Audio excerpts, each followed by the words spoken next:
bespoke radio for the masses. Headline edition, July 8, 1947. The Army Air Forces has announced that a flying disc has been found and is now in the possession of the Army. If the game is rigged, change the game. Game changer. I occasionally think how quickly our differences worldwide would vanish if we were facing an alien threat from outside this world. This is Fade to Black with your host, Jimmy Church, on the Game Changer Radio Network and KGRA, the Global Radio Alliance. I need your help to get to the year 1985. You're listening to Fade to Black with Jimmy Church on the Game Changer Network. Well. Good evening, Fadernauts. It's Thursday, and this is Fade to Black, bespoke radio for the masses. Yeah. Today's Thursday, November 16th. 320 days into the new year, just 45 days left. We are live from a bunker somewhere in downtown Burbank, California.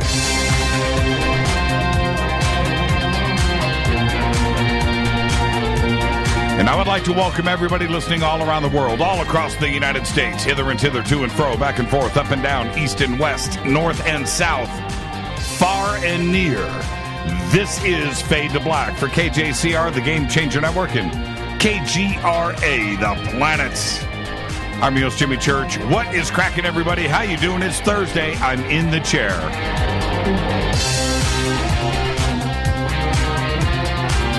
All right, tonight, it's another Fader night because it's Thursday. Open lines all night long. We've got Jon Rappoport here at the bottom of the hour with his No More Fake Newsroom Live. The call-in numbers are 323-825-5045 or 323-275-9695. You can follow us on Twitter at JChurchRadio. Like us on Facebook. I think that is Fade to Black or Jimmy Church Radio, one of the two. YouTube, everything is Fade to Black. Let's go right now. Follow, like, and subscribe. Head over to the website. Man, the gifts tonight are off the charts. Yeah, off the charts. Great. Thank you for that. Follow us on Twitter at JChurchRadio, and then you can head over to, man, some of these are a bit much. Broster, I'm not too sure where you're coming from with that, Broster. The sandbox is hashtag F2B on Twitter. Apparently, you need to warn the kids before you come into this feed tonight. We're all adults here. But it's funny. It just kind of burns my eyes just a little bit. It's a little bit burning. And if you have any questions or comments, you can also post on hashtag F2BQ, which is Fade to Black Questions on Twitter. You can email Jimmy at jimmychurchradio.com. We also have two chat rooms, Spreaker, which is alive. I'm over there looking now. I'm licking the chat room now. I see Ron, Carola's there, Catalina, Alan, and, it's weird. And then after that, it just disappears, man. I've just got the Tina's there, Jordan. Hello, everybody. How you doing? All right, Gene. Man, it's just very, very cool. Okay, everybody's coming in. I'm just going to do this, man. It's Fader night. I can do what I want. So I'm going to type in, good evening, everyone.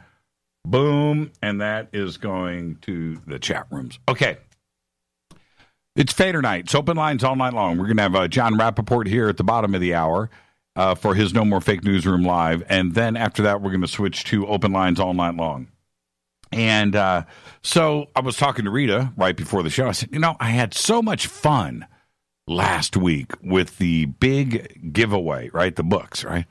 So I said, let's do it again tonight, but let's put a twist on it. So we, just walked around, got into the junk drawer and dug into some spots, some nooks and crannies.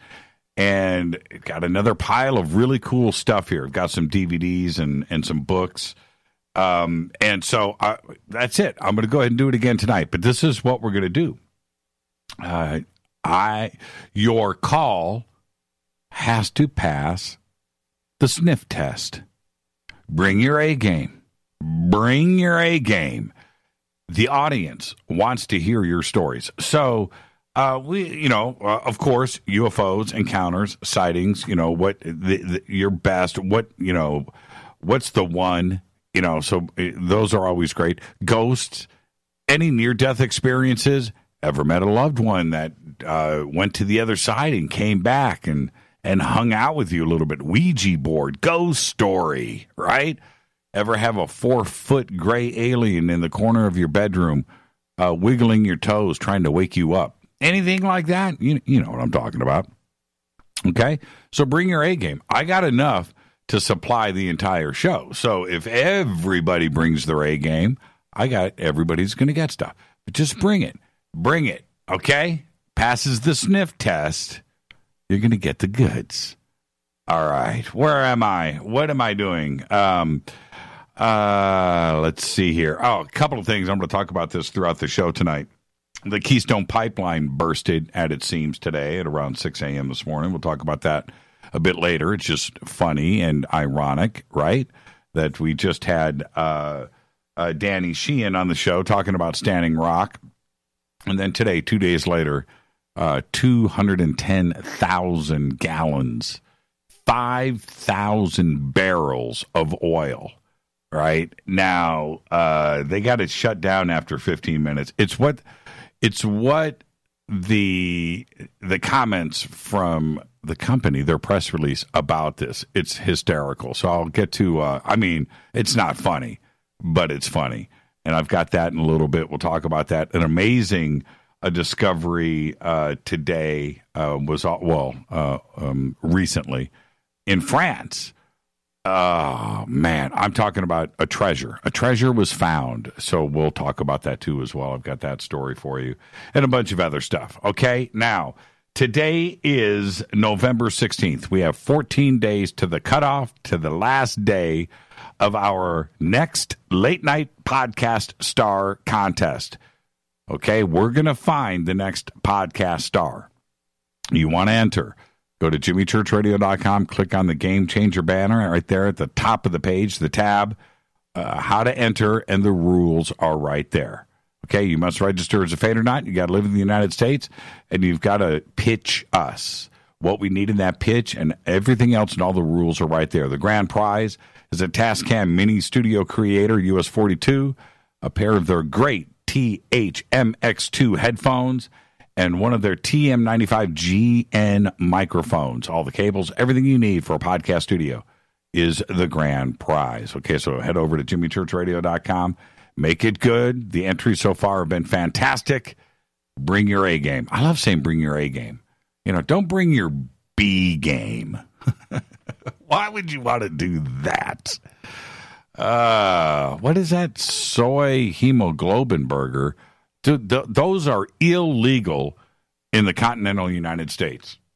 That right there, just even saying it, you serve jail time. They have to come and find me. Soy hemoglobin burger. Oh, I just threw up a little bit in my mouth. Soy hemoglobin burger. All right, yeah, contest ends November 30th. Also, and I've been thanking everybody, and I do mean this, thank you for everybody that has joined in from our community to help out with the Unity Workshops podcast series. The first series is on portals. The next one, I would like to announce it, but I can't. So I say soy hemoglobin burger that you would get arrested, and then everybody retweets it and clogs up my Twitter feed with pictures of a soy hemoglobin burger. I just did it again. Threw up in my mouth. You can't say it. You just can't say it. Unity Workshops. Okay, so we need video, audio testimonials. We need writers, producers, artists, editors, audio, video, the whole shooting match. Okay, you can sign up at theunityproject.org. So simple. You can contact John at modernmasters.org. You can contact Rita right here at jimmychurchradio.com. Rita at jimmychurchradio.com. All right, so the next event for us is the Conscious Life Expo. Spoke to the good people over there earlier today. February 9th through the 12th, 2018 at the LAX Hilton. Tickets and info are at consciouslifeexpo.com. I'm going to be hosting the Ancient Alien panel Friday night. So get your tickets for that. It's probably, if it's not sold out, it's pretty close to being sold out. I can't even believe it. Today is 11/16, 12/16, 2 months away. 2 months away, and we're going to be right on top of next year's 2018 Conscious Life Expo. I can't wait to hang out with all of you. Soylent Green. Man, good movie, though. Man, that the shots, you know what was great about Soylent Green? When you go and watch it today, the shots of the apartments, how they lived. Whew, man, was that a vision of the future or what? Soylent Green. I might have to make Rita. Rita and I have never seen that movie together. I might have seen it without her in the last 20 years. That's a possibility. But I don't think her and I have ever sat down. That's one of those things where no, I don't want to watch this. But it's a great movie, great science fiction film. Rita, tonight after the show, you and I, we have a date. Soylent Green is in our future. All right, don't forget to subscribe to our podcast. We have over 755 archive shows right there for your listening pleasure. Apple, Android, all pleasures, just $2 a month. Head over to the website and click on the podcast banner. And don't forget to become a Fadernaut. And when you become a Fadernaut, you are officially a Fadernaut. And you're going to get the bunker cam on Fadernight. You can go all the way up. You can get yourself commercial-free downloadable archives to play back and when and where you want. You can get hats, autographed, T-shirts. The hats are embroidered. And ask anybody out there. You can post it right now on Twitter. Hey, man, are the hats cool? Yeah, hear from somebody else. Those things are cool hats, embroidered. Really nice. All right, and all of our sponsors here, Life Change Tea, GetTheTea.com, River Moon Coffee, New Pharma, Ancient Life Oil, Sacred Skulls, New Mana Food Storage. Right before the show, I said to Rita, I go, so tonight, I got good news. We can do pasta primavera, pasta and marinara sauce, or classic chili. What's your choice? She's like, what? I'm cooking, baby. I'm cooking from scratch. Whip up some new manna. We got to test it, constantly testing the products, and it's just all good. It's all good. New Mana Food Storage, and, of course, Bearing Optics. Happy birthday to today. I didn't have, it's funny. I searched the web for somebody that was born on November 16th that influenced me. I couldn't come up with one. Now, I have a dead guy's birthday today, which ironically, I love the definition of irony because it comes into play here. Our dead guy's birthday today is Burgess Meredith. 1907 to 1997, died at the age of 89. And, of course, we know him as Rocky's trainer in Rocky. He played the Penguin in the original Batman. Played the Penguin in the original Batman movie in, 1966, whenever that came out. He played the Penguin in The Monkees. I don't know if you guys know this, but he did a little walk-on right there. Yep, there's the hat right there. There it is. There's a Fader hat. Check out how nice that hat is. I'll retweet that. Get yours. Burgess Meredith, right? We know him from that, but that's not what hit me today. He starred in some of the best Twilight Zone episodes ever. He starred in Printer's Devil, The Obsolete Man. Ooh, man, that is good. Mr. Dingle. You remember that? And time enough at last. And how do I know this? Well, we all remember, the obsolete man or Mr. Dingle. We do. But Rita and I, over the last 2 weeks, managed to watch the original first 5 seasons of The Twilight Zone. We watched it all. We watched it when it switched to videotape, went back to film, the original intro, with the second season or third season, started the new music. We got it all. We got a taste of everything. We watched them all. But there's Burgess, man, lighting it up. Today's his birthday. So there you go. Happy birthday, Burgess Meredith. Died at the age of 89. Lived a full one. OTD. On this day in history, 1957, serial killer Ed Gein murders his last victim, Bernice Warden. Now, his grave robbing, his necrophilia, his cannibalism provided the inspiration for the characters of Norman Bates in Psycho, and of course the serial killer Buffalo Bill in The Silence of the Lambs. Was there anybody creepier than Buffalo Bill? You gots to put the lotions on. The ending, too. The ending. Remember with the night vision? Night vision! Remember that? Yeah, pretty good. Fader fact.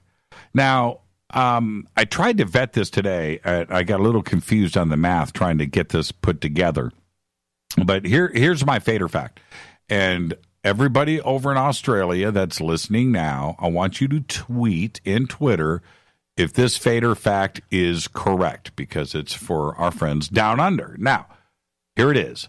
Half of the entire population of Australia lives in 3 cities. Half. Sydney, Melbourne, and Brisbane. Half of the country, of the entire population of Australia, lives in 3 cities. That is unbelievable. And Australia is so big, and I guess is that what is going on? Thank you. Look at John. John's trying to do the Jimmy selfie. Oh, that's pretty good. Hey, John, don't be so excited, okay, pal? Don't show the excitement. Whatever you do, don't smile. And everybody's posting. All right, I got to get the show going. You guys are crazy. You guys are nuts. All right, Terrence McKenna. Oh, that's another. I normally don't do that kind of, but I guess today in 1946 was the invention of LSD. Yeah, and it was also Terrence McKenna's birthday. Talk about ironic, right? Yeah, today was the day. All right, let's see. Where am I? Tonight's another Fader night, open lines all night long. We got Jon Rappoport coming in here in a few short minutes for his No More Fake Newsroom Live. The call-in numbers are 323-825-5045 or 323-275-9695. Everything is on the table. I want to hear your stories and experiences tonight. And you bring your A game, you make it good, we'll pull something out of the junk drawer. And we've got some really good stuff. I got some really cool DVDs. I got a pile of those. And some amazing books. I can't wait for everybody to receive the books that we sent out this week for last week's show, because some of those, you guys are going to go, whoa. Okay? So you're going to find out how serious we are. Post pictures of the books once you get them. I mentioned last night Ross 128 and its planet, Ross 128b. And again, it is all over the web that astronomers have discovered an Earth-like planet in the same solar system where alien signals were detected earlier this year. This is the headline that is out on mainstream media. Now, if you just pop in what I just said to you right now, or something close enough, alien astronomer, Earth-like planet, alien signals detected, watch what happens. It is all over the web. Now, what is going on with this? I talked about this last night. What is the mainstream media doing? Who is spreading this message? What's the intention? What's going on here? It's obviously leading up to something. Scientists have suggested that this exoplanet, which is designated Ross 128b, which is only 11 light years away, and it's roughly the same size as Earth, could potentially harbor alien life because of its temperate and its star is relatively calm. The European Southern Observatory announced that the planet's discovery yesterday, saying it would further investigate this world, looking for signs of biological activity and life-supporting conditions. How do you do that from 11 light years away, by the way? Using its extremely large telescope in Chile, right? The ELT. The exoplanet orbits its red dwarf, which is called Ross 128, and it only takes 9.9 days, right? And that red dwarf, they thought a couple of months ago that they were picking up, not that they thought, they said that they picked up weird alien radio signals. Puerto Rico's Arecibo Observatory had picked up the broadband signals which were described as semi-periodic pulses, and their mysterious nature got a lot of people excited, including me and this show, because we were getting messages from aliens. Now, Abel Mendez, the director of the Planetary Habitability Laboratory at Arecibo, nicknamed them the Weird Signal. Now, you remember the WOW signal, right? Well, they called it the Weird Signal. But SETI, the search for extraterrestrial intelligence, SETI stepped in and suggested that they were transmissions from one or more geostationary satellites. I don't know how you make that kind of mistake, but they certainly picked up a signal and then said that they found something. I don't know how you make that kind of mistake. What remains unclear is whether the exoplanet is within the star's habitable zone, that range when it is possible for liquid water to exist on a planet's surface. If the planet's too close, water evaporates. If it's too far away, water would freeze and ice. The only closer temperate planet is right here, right next to us, and that's Proxima b, who's, it's another red dwarf. But that star is blasting Proxima b with radiation. And they think that that planet is probably uninhabitable. Ross 128, the star in the constellation Virgo, is looking pretty promising. And it's been called the next best thing. And this is what's really trippy. Virgo, which is 11 light years away, right, is actually moving closer to us as the universe expands. In another 79,000 years, it's going to be right on top of us, closer than Proxima b. Humanity's first contact with aliens could be just a breezy 24 years away, because also we just sent out back to Ross 128 and another star called GJ237b. We've sent them some music. Now, 11 light years out, 12 light years out, 12 light years back. In 24 years, we could hear a response back. It's going to take 11 years to get there. 12. I've got more on that entire story coming up here right after the break. But, man, I am so excited. What they sent, this is I'm going to get to this more in depth in a little bit. But they sent 33 musical pieces, each one 10 seconds long. They sent a tutorial on how humans keep time and when we will be listening for a response. Now, they're heading to GJ237b, which is what astronomers have been calling a super Earth. Slightly more massive than Earth, and it's within its star's habitable zone. And they are saying that it is a good candidate for alien life. I'm telling you, they are onto something. The Weird Signal. Yeah, it's pretty funny, Eric. That's pretty... Where do you guys go to find GIFs like that? Is there some kind of weird GIF website? I mean, seriously, you have to search, man. You have to search through GIFs and you're scrolling through, and then you're playing some of them. Oh, that might look interesting. Is that how you do it? I've never done it. I don't even know. Is there like giftsrus.com? There you go. I'm starting to think SETI is the Zahi Hawass of potential alien signals. Nothing to see here. Yeah, that's actually pretty funny, Dan. I'm digging that. But yeah, so they sent it out. I'm wondering, out of those 30 musical pieces, did they send some Elvis? Did they send some Van Halen? How about some Judas Priest? That'd be good. How about some Black Sabbath? Right? Should send them like Cemetery Gates. That's what they should. The intro to Cemetery Gates. But what did they send them?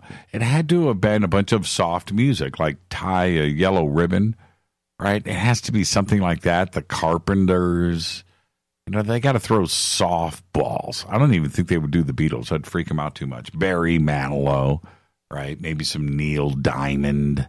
That would work. All right, it's Thursday night. It's Fadernight. Open lines all night long. Got lots to talk about tonight.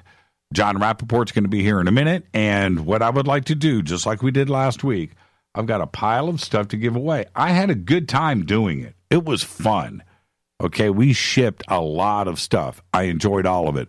So let's do it again tonight, but no freebies here. You got to bring me your A game. UFOs, ghosts, Ouija board, near-death experience, right? Do you have a possessed child? I want to know whatever it is. Possessed doll. Possessed child. We have 2 of those. I'm your host, Jimmy Church. This is Fade to Black on the Game Changer Network and KGRA The Planet. I'll be back with Jon Rappoport and his No More Fake Newsroom live. Then we'll go to the phones. Stay right there.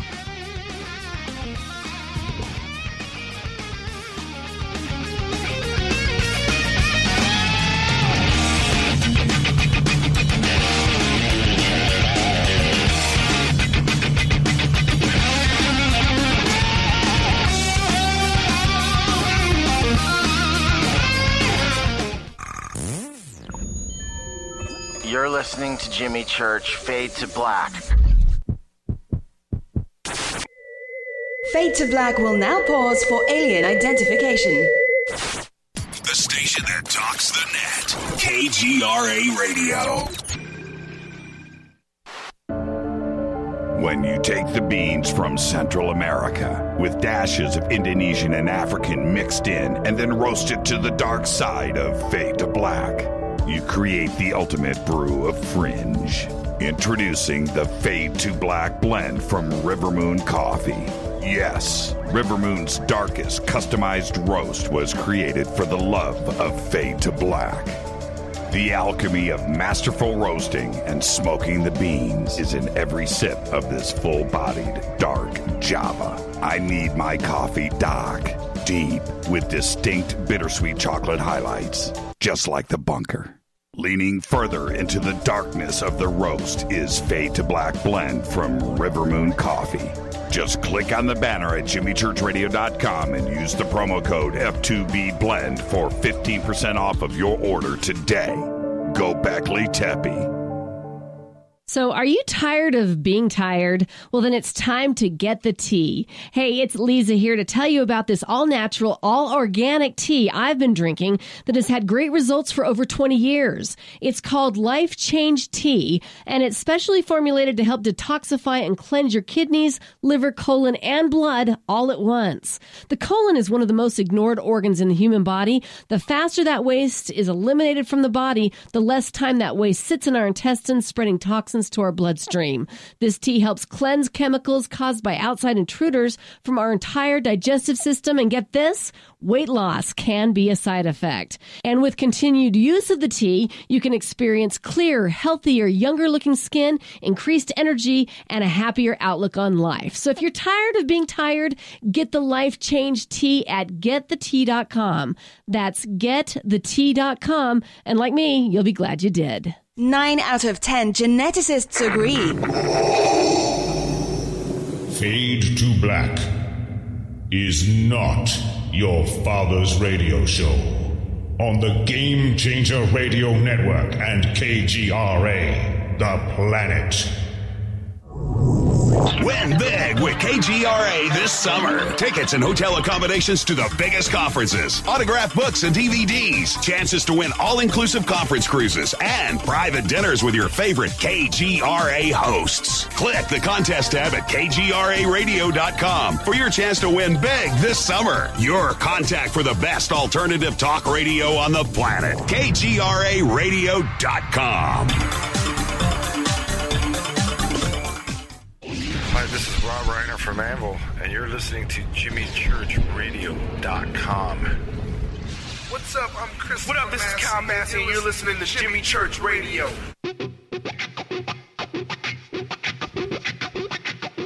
And now, coming to you from the No More Fake Newsroom in deep space, which is the space that we suspect to be true, that the world as it is fed to us every day by the Ministry of Truth is a lie, a false reality, a movie projected on the screen of our subconscious. This, however, is the breakout. All the screens crash, they all go down, and we see the light of day. A new day. No more robots. No more androids. It's the No More Fake Newsroom with Jon Rappoport. Take it away, John. Thank you, Jimmy. Thank you. Good to be here, folks, as always. Got several stories tonight, but I'm going to lead with one which is one of the stranger things I've ever come across, I got to say. And it's a story that needs help in the research, investigation, exposure, getting it out there. So I am enlisting you, especially those of you who have technical knowledge about the internet, the digital universe, algorithms, etc., etc. Because the tech part of this is in another league as far as my knowledge is concerned. So I put up an article this week at No More Fake News.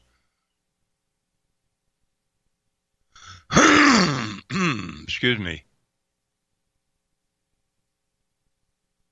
Sorry about that. And the title of the article is YouTube Cartoon Videos Programming Toddlers for Trauma and Destruction. Yeah. And I'm going to read some pieces because this came from a reader, which I've since confirmed. The links he sent introduced me to what is a very widespread phenomenon on YouTube. Technology is beyond my limited understanding. They are allowing a packaging of cartoons for very small children, toddlers. While mama works around the house, her toddlers sit mesmerized and watch long-form collections of cartoons. We're talking about maybe 30 minutes, an hour, all these cartoons just jammed together consecutively. So mom is in the kitchen, she's doing whatever she's doing, and the toddler is parked in front of a screen watching this. In these cartoons, there is disturbing content, to say the least. Ugliness, violence, all presented in a repetitive, cheery tone. This can be no accident. YouTube Kids seems to be the main category here. And there is an article which you can find with the search engine titled, "Something is Wrong on the Internet." Many, many views of these cartoon packages. Millions and millions, maybe billions. The note from the reader says they're making money off of the ads that Google inserts into the video. Now, here's a sample package, or at least one cartoon from the package. The title is Giant Lollipop Ice Cream Candy, Johnny, Johnny, Yes, Papa Nursery Rhyme Songs for Kids, Children, Toddlers. Obviously, that salad title is to suck in keyword searches, whatever. And you see different, well, how do I even describe this?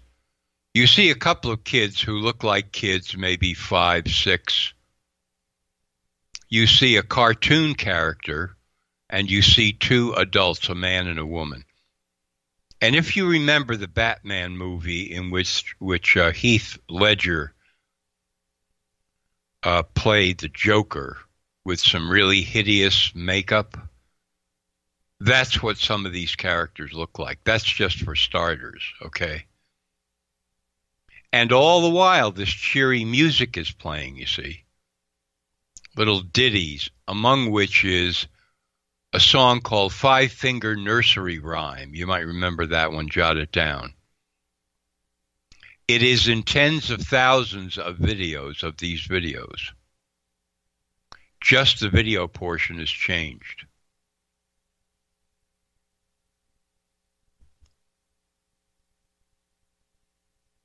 Then the note says, Five Finger Nursery Rhyme video, I guess the original, was supposedly monetarily successful. The creator got a cut of the ad revenue, so others came in to knock it off.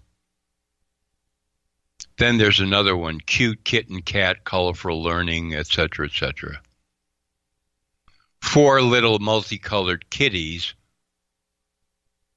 but the video starts off with human faces which are exploded, and the kittens come out of the faces, one at a time. The explosion is not a typical cartoon explosion. It's almost as if,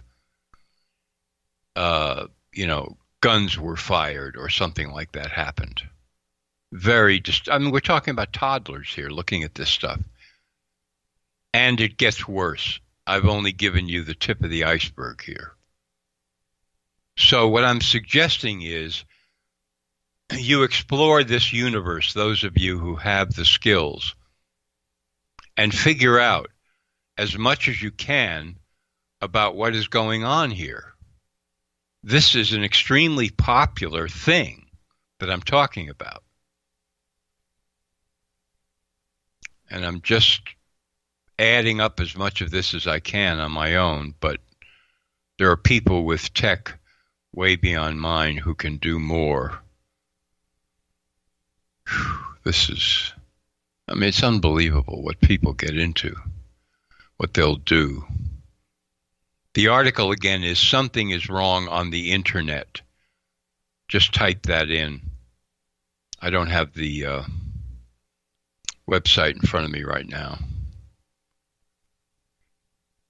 Okay, then we have, in addition to this, there is something else which you will have to hunt around to find.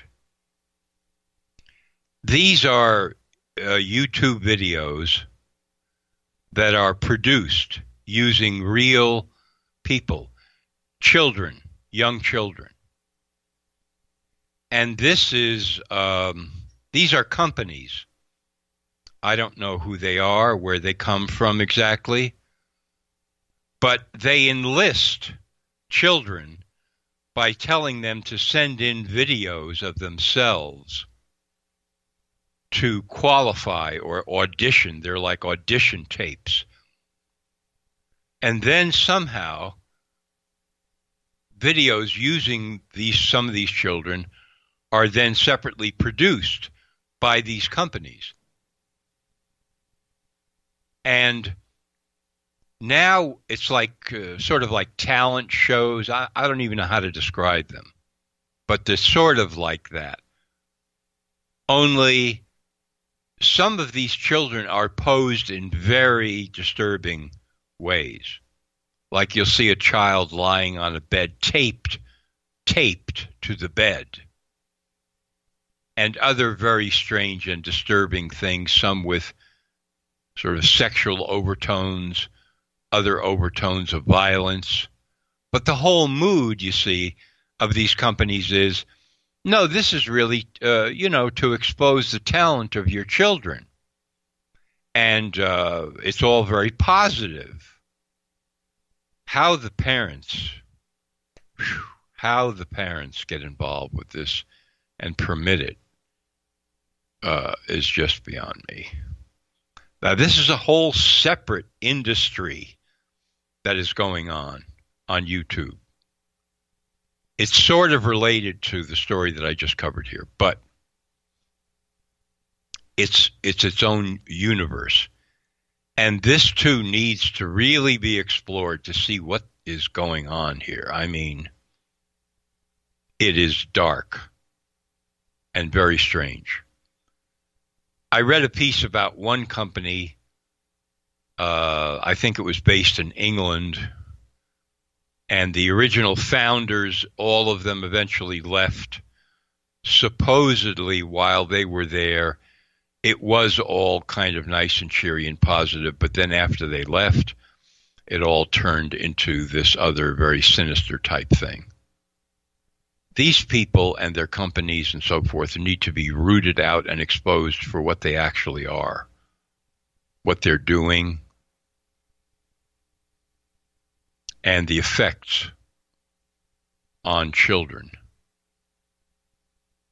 I had no idea until I got this note from the reader that A, that this was going on in this particular way, and that B, we're talking about so many of these, whatever you would call them, channels, where the profits are gigantic, or at least the viewership is gigantic. I don't know about the profits. I'm not sure how that works. So I am inviting you folks out there to do some research and start digging up stuff on these industries, these worlds within worlds on YouTube. It's very disturbing indeed. All right, so moving along. A New York Times article last week indicated that we are now seeing the introduction of the first digital pill. We're talking about a drug, medicine. The rollout is for a drug called Abilify, which is used to treat schizophrenia, depression, and so on. I've talked endlessly about antidepressants. I'm not going to get into the adverse effects of the drug, but here, get this. There is a sensor in the pill so that when the patient takes the pill, the sensor records that fact and when it was taken. Oh, baby. So the whole idea here, of course, well, we want to keep people on their med schedules and make sure that they're compliant with the prescription, what their doctor tells them to do, so blah, blah, right? So this is like a new branch of the surveillance state, except now it's on the tongue of a patient, the mouth, the throat, the stomach. And the messages that are sent out from this sensor, which is made of copper and magnesium. Two companies are involved here, the drug manufacturer and the sensor company, the tech company. The messages recording when the patient takes the pill can be sent out to up to 4 people. So, use your imagination. The doctor, a family member, who knows, up to 4 people. It's a voluntary program. But as I emphasize in the article that I wrote about this week, that's how it all starts always. Vaccines started as voluntary. Now you're seeing more and more clampdowns, for example, in Australia, the mandated vaccine law for children, school children in California, et cetera, et cetera, et cetera. And of course, they're going to be targeting the elderly because the elderly are taking 10 to 15 drugs on their night table, and they are heavily drugged to the gills, and they tend to forget details and so on. So you're going to get all kinds of people to say, boy, this is fabulous. I want the pills with the sensors in them so that my dosing schedule is reported to my doctor's office and to the nursing home administration and to my son-in-law, or, all of this kind of stuff. Unbelievable. Unbelievable. And if this trend continues, the day will come when, if some patient is taking meds that don't have these sensors in them, and, a friend of his knows about it, he's going to say, well, gee, I didn't even think they were making those anymore. So we can divide the audience into two on this. On one side are the people who mindlessly say, well, I don't know, this sounds like a good idea, And then on the other are the people who understand what freedom means, what surveillance means, what control means, and understand that this is the beginning of something that could become very, very big. Okay, that's that one. Now, I also posted a piece this week, new info on flu vaccine hoax. So now a new study has emerged out of Scripps Institute and the University of Pennsylvania, mainstream study. And right at the top, they are talking about trying to figure out why the flu vaccine has a low effectiveness.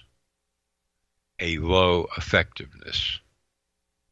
In other words, it is, even according to them, only producing immunity to the flu in a small percentage of cases. Now, of course, you're not hearing that from the CDC or the news or whatever. Oh, get your flu shot, get your flu shot. Blah, blah. Right up front, these researchers say, low effectiveness of the flu vaccine, the seasonal flu vaccine, and we're trying to figure out why. And they come up with an explanation, which is that the flu vaccine, in many cases, is made using chicken eggs. Now, in a vaccine, you put some element of the virus or the whole virus itself into the vaccine, of course. In this case, into the chicken eggs. And that virus is supposed to be what the body is going to react to after the vaccination that's going to produce immunity. The thing is, these researchers have discovered that when you use chicken eggs, the original virus that you put in there is mutating. That's right, mutating. Therefore, if you accept standard vaccine theory, the person's immune system is going to be reacting to a virus that has already changed, not the flu virus that you want the person's immune system to be reacting to, so that vaccination will be useless, as in useless. That is quite fantastic, I would say. It has gotten some play in major media, but of course, it just goes away. The story is here and then it goes away.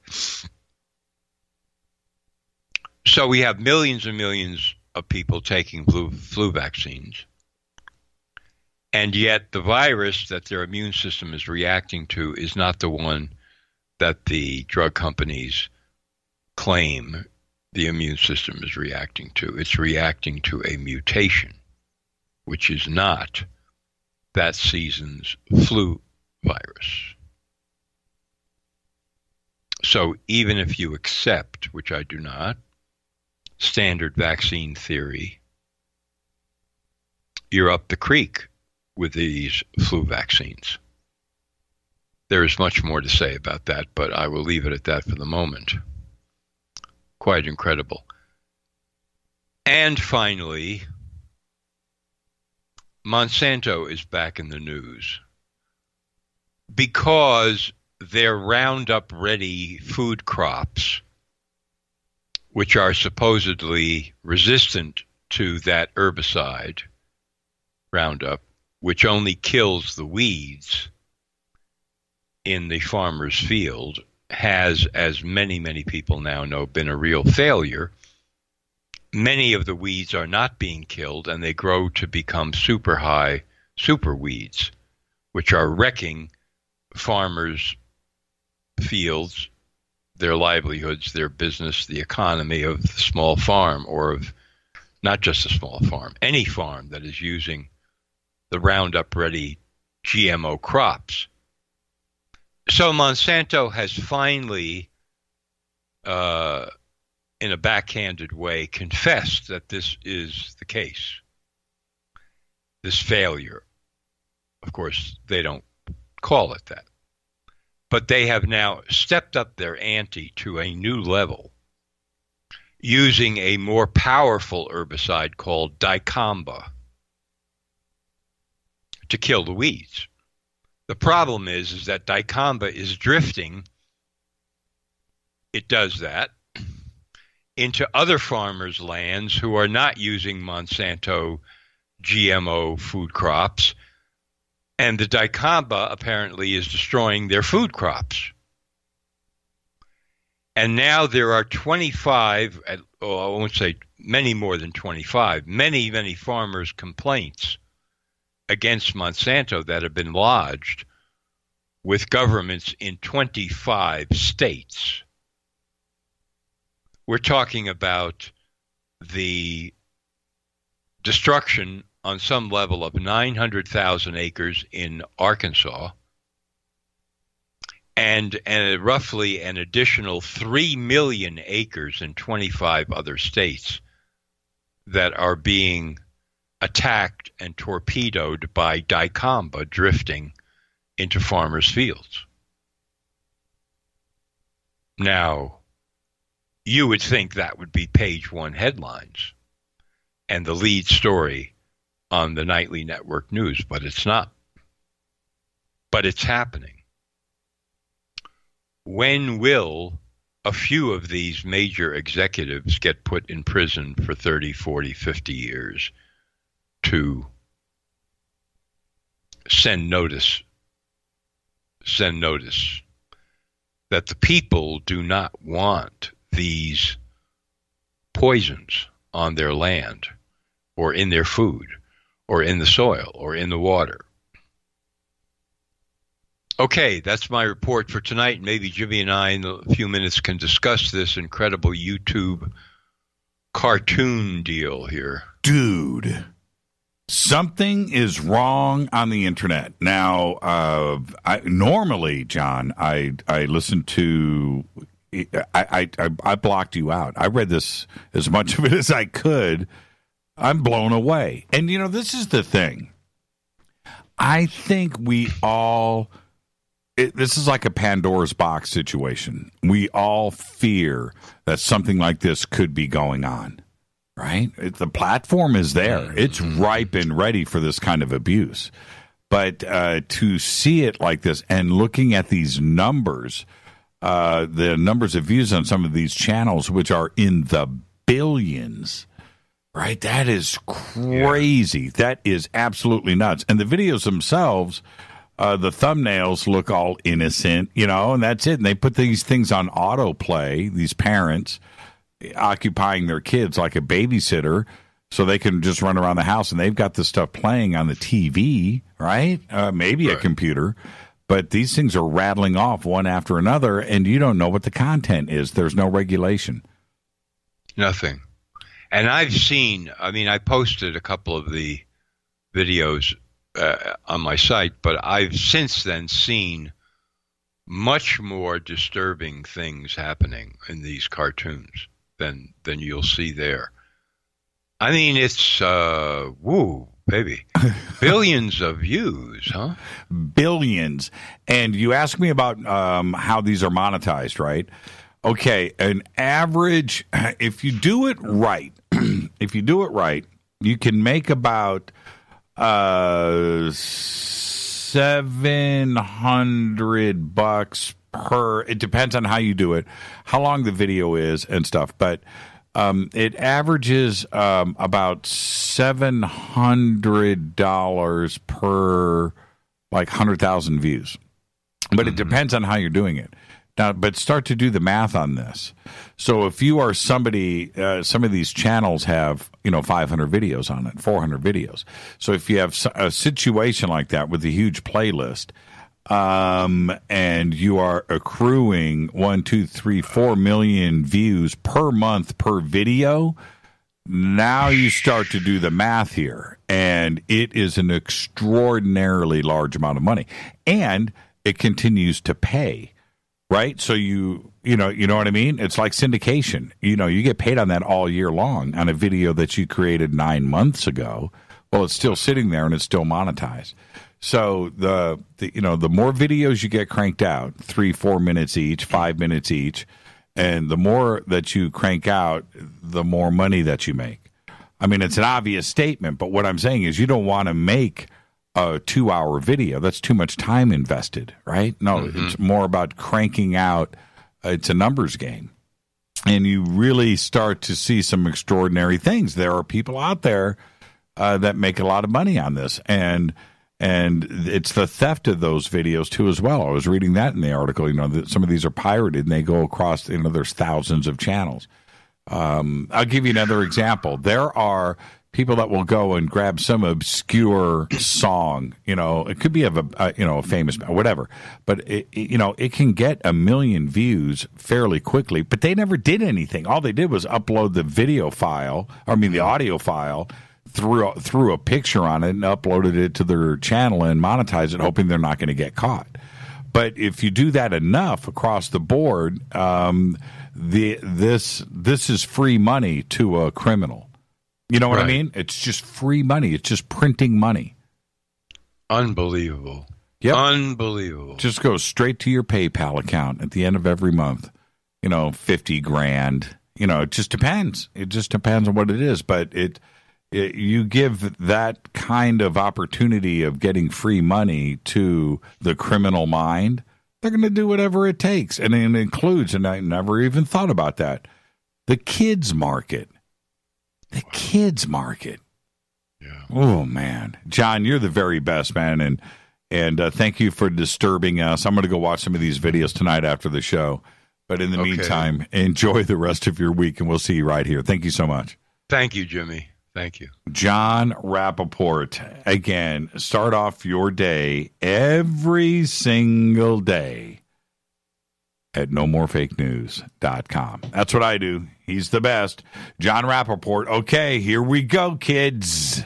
Speaking of kids, it's open lines for the rest of the night. 323-825-5045 or 323-275-9695.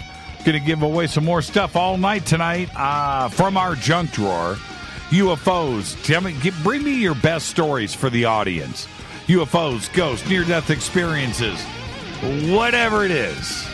I want to hear from you. And maybe if you bring your A game, you'll get something from the junk drawer. I'll be right back.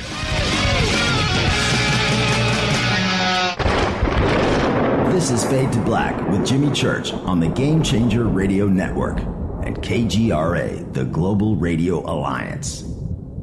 This is KGRA Digital Broadcasting Station. Salt Lake City, Utah. Van Buren, Arkansas.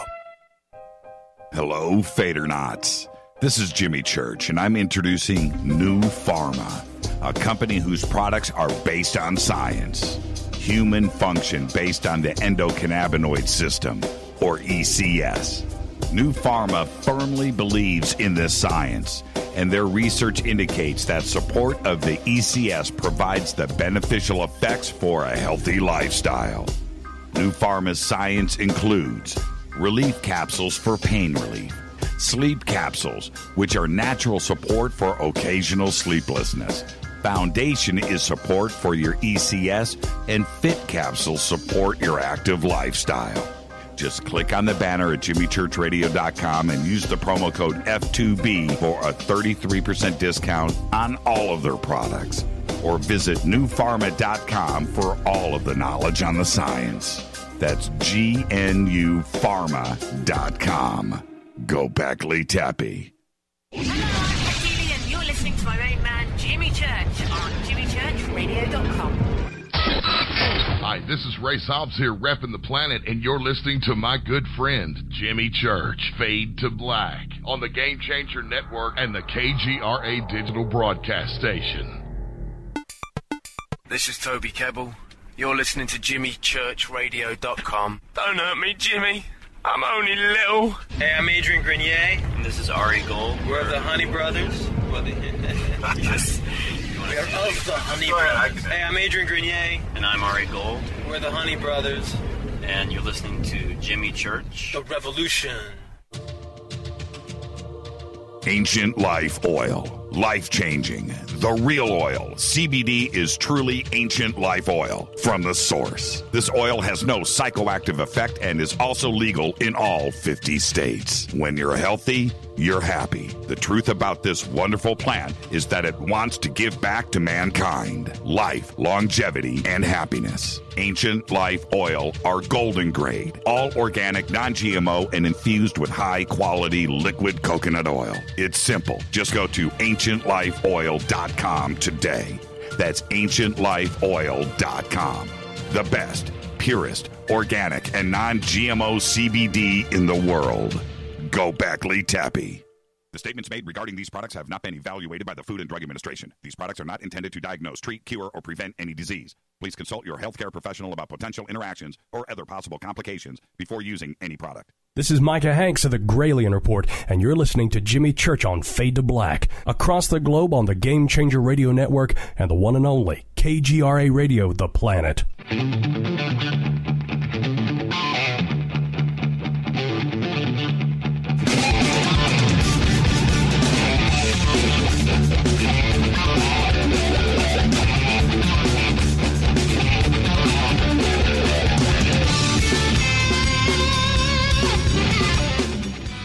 All right, welcome back. Fade to Black. I'm your host, Jimmy Church, on the Game Changer Network and KGRA, The Planets. It's Thursday night. It is Fadernight. Open lines all night long. I had such a good time last week listening to everybody's stories and encounters with UFOs that I wanted to do it again tonight. And so bring your A game, make the story good, and maybe you'll get something from our junk drawer here. We've got a lot of really cool stuff. A big pile of DVDs and really cool books, and some of them, if not all of them, are even, they're autographed. Okay, so there you go. Just bring it. Now, ghosts, UFOs, encounters, things that go bump in the night, maybe a near-death experience. Share your stories with our audience, and it's just the best way to spend our evening here. And, of course, if you just want to talk or if you have questions, we can do that, too. It's open lines. It's Fadernight. And so with that, all the phones are going off here. So let's just go straight to the phones. Hi, you're live on Fade to Black. Who's calling? Hi, Jimmy. This is Nathan in Ohio. Hi, Nathan in Ohio. All right. I got a story for you. Make it good. Is it good? Is it out of all of your stuff, Nathan? This is the one. I've called a few times. Nathan, and I've told you a few stories. But that's not my question. This one is the one. This one could get me something. I just think it's a scary story. All right. Go ahead, Nathan. All right. This is what caused me to stop sleeping in my bedroom. Oh, that's good. You started off on the right foot. I was asleep, and I was dreaming. And in this dream, I was sitting next to this girl, and she grabbed my hand and took me and started leading me into another room. And as she did that, her face started changing. and it turned into like an evil, smiling something, and it shook me awake like it would normally. And when I woke up, the thing with that face was laying next to me in the bed, and it scared me so much I popped out of my body, and I was looking down from above, and it floated down the bed, across the floor, up the wall, and out the window, and then I crashed down into my body, and I woke up. What was the face? Well, it really reminded me of the Mad Magazine character's face, but it was like a ghostly white. Like it was smiling that wide, and it had like fangs. Right. And it was, it didn't have any hair. It was very bumpy skinned. I wouldn't call it reptilian, though. It was just kind of like, it was almost haggish. It was almost like old hag syndrome, but it wasn't on my chest. You said it was in your bed, so physically it was there. You jumped out of your body. You're looking down. Did it stay in the bed, and how long was it there? This whole experience, to the point where I woke up and it was in the bed, lasted probably 15, 20 seconds. Wow. Did it ever happen again?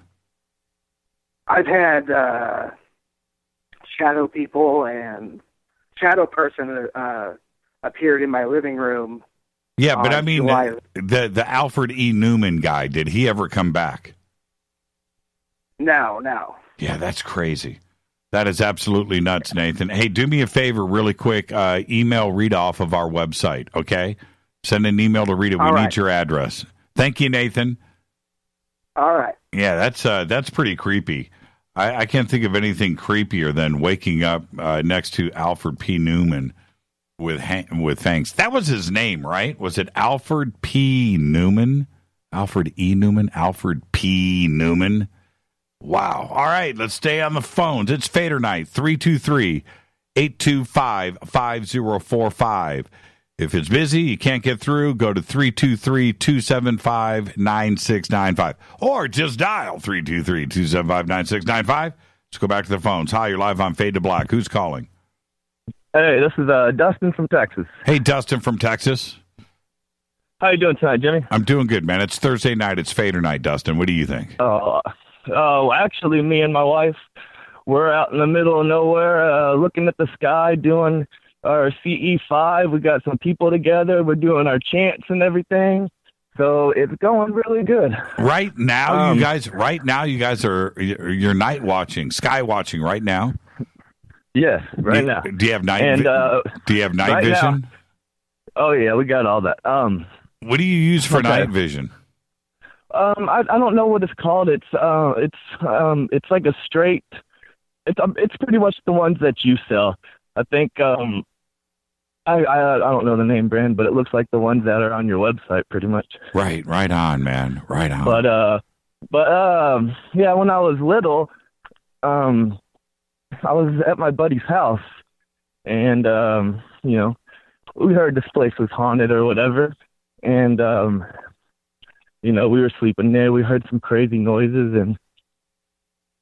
and holy crap!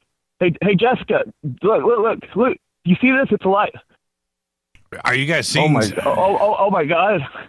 I see a light, dude. Jessica, take a picture of this. Take a picture of this, Jessica. Jessica, come take a picture of this. Wow, what are you seeing? What are you seeing? Oh my God, Jimmy! There's this one light that just came down. Right. It looks like Orion's belt right now. Really? It came down real slow. It's bright. Right now it's forming into a triangle. Oh my gosh. Right. Oh my gosh. Thank you so much, guys, for doing this. Put on a show for us. I'm here. Wow. Oh my God, Jimmy. We should have brought a video camera. Jessica, take these pictures. Right on. So they formed a triangle right in front of you while you're on the air. They're doing a triangle right now. If y'all are listening, I'm talking to Jimmy Church on the radio. Oh my God, Jimmy, this is crazy. I did not expect this to happen at this time. Well, you've got to get the pictures and send them in to us right away. Okay. Well, what email address? Yeah. I could post it on your Facebook. Yeah, or Twitter, either one. I don't have a Twitter. Okay, that's fine. So what's happening right now, though? Right now, they're in the triangle. I see it's my triangle, and there's one right below it. It's moving to the right, moving to the left. The triangle is just sitting there. It's like they're looking at me. How many people are out there with you right now witnessing this, Dustin? It's me, my wife, and my brother. My wife's kind of freaked out. She's sitting in the car right now, so I have the phone. I'm taking a picture of it. Wow. Wow, this is crazy. Yeah, I've seen things. Cool. I've seen things like this, but I did not expect to see it tonight. Yeah, especially when you're live on the radio, man. You just got to love that. Wow, that's crazy. Okay, so this is what I want you to do. Just for now, just take some pictures, relax, and get them to us. Okay. Definitely, I'll do that. All right, Dustin. Thank you so much, man. We'll get you something in the mail to you. Do I have to? I'm a Fadernight. Yeah, we'll worry about that. We'll worry about that later. Go and take some pictures, Dustin. All right, Jimmy. Okay, nice talking to you. Thank you, Dustin. Bye. That's what I'm talking about. Going down live on the radio. Dustin with a triangle UFO sighting. They're out there doing some sky watch. His wife freaked out. She's sitting in the car. She won't come out. Yeah, just got to love it. All right. Let's stay on the phones. Hi, you're live on Fade to Black. Who's calling? You're live. 3, 2. Jimmy, can you hear me? Hello? Yeah, I got you now. Oh, hey, Jimmy. I'm sorry. I didn't know it was me. Jimmy, this is David calling you from New York, buddy. How are you? Hey, Dave from New York. How are you? Roll up the window. I'm actually at work. Okay. Hold on a second. Let me. All right. Well, remember, Dave, we're live on the radio, man. All right. I'm sorry, Jimmy. I called in the other day. I was the one that saw the UFO with a triangle. Oh, yes. How are you? In Long Beach. I'm wonderful. How are you? I'm doing good. So what's on your mind tonight, Dave? Well, I just wanted to tell you more details about the story if you're interested. Yeah, quickly. Yeah, I would love to hear about it. Sorry. All right, so anyhow, I was in Long Beach. It was the Academy Award night for one thing. And we're walking. This is a very, very residential area. And so we're looking up, and I'm just walking outside, getting ready to go to use the phone. And I look up, and there's a silver disc up in the air.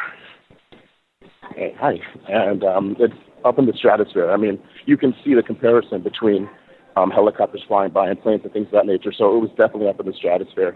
It was a solid silver disc. It was flying by. It stopped. And then once it stopped, it showed me that 3 triangle shape. The 3 triangle shape came out. And then a red light appeared on one side, a blue light appeared on the other, and then it flew away. And this, what year was it of the Academy Awards? This was in the early 90s. It was in the early 90s. There were no cell phones. I was actually staying at a friend's house.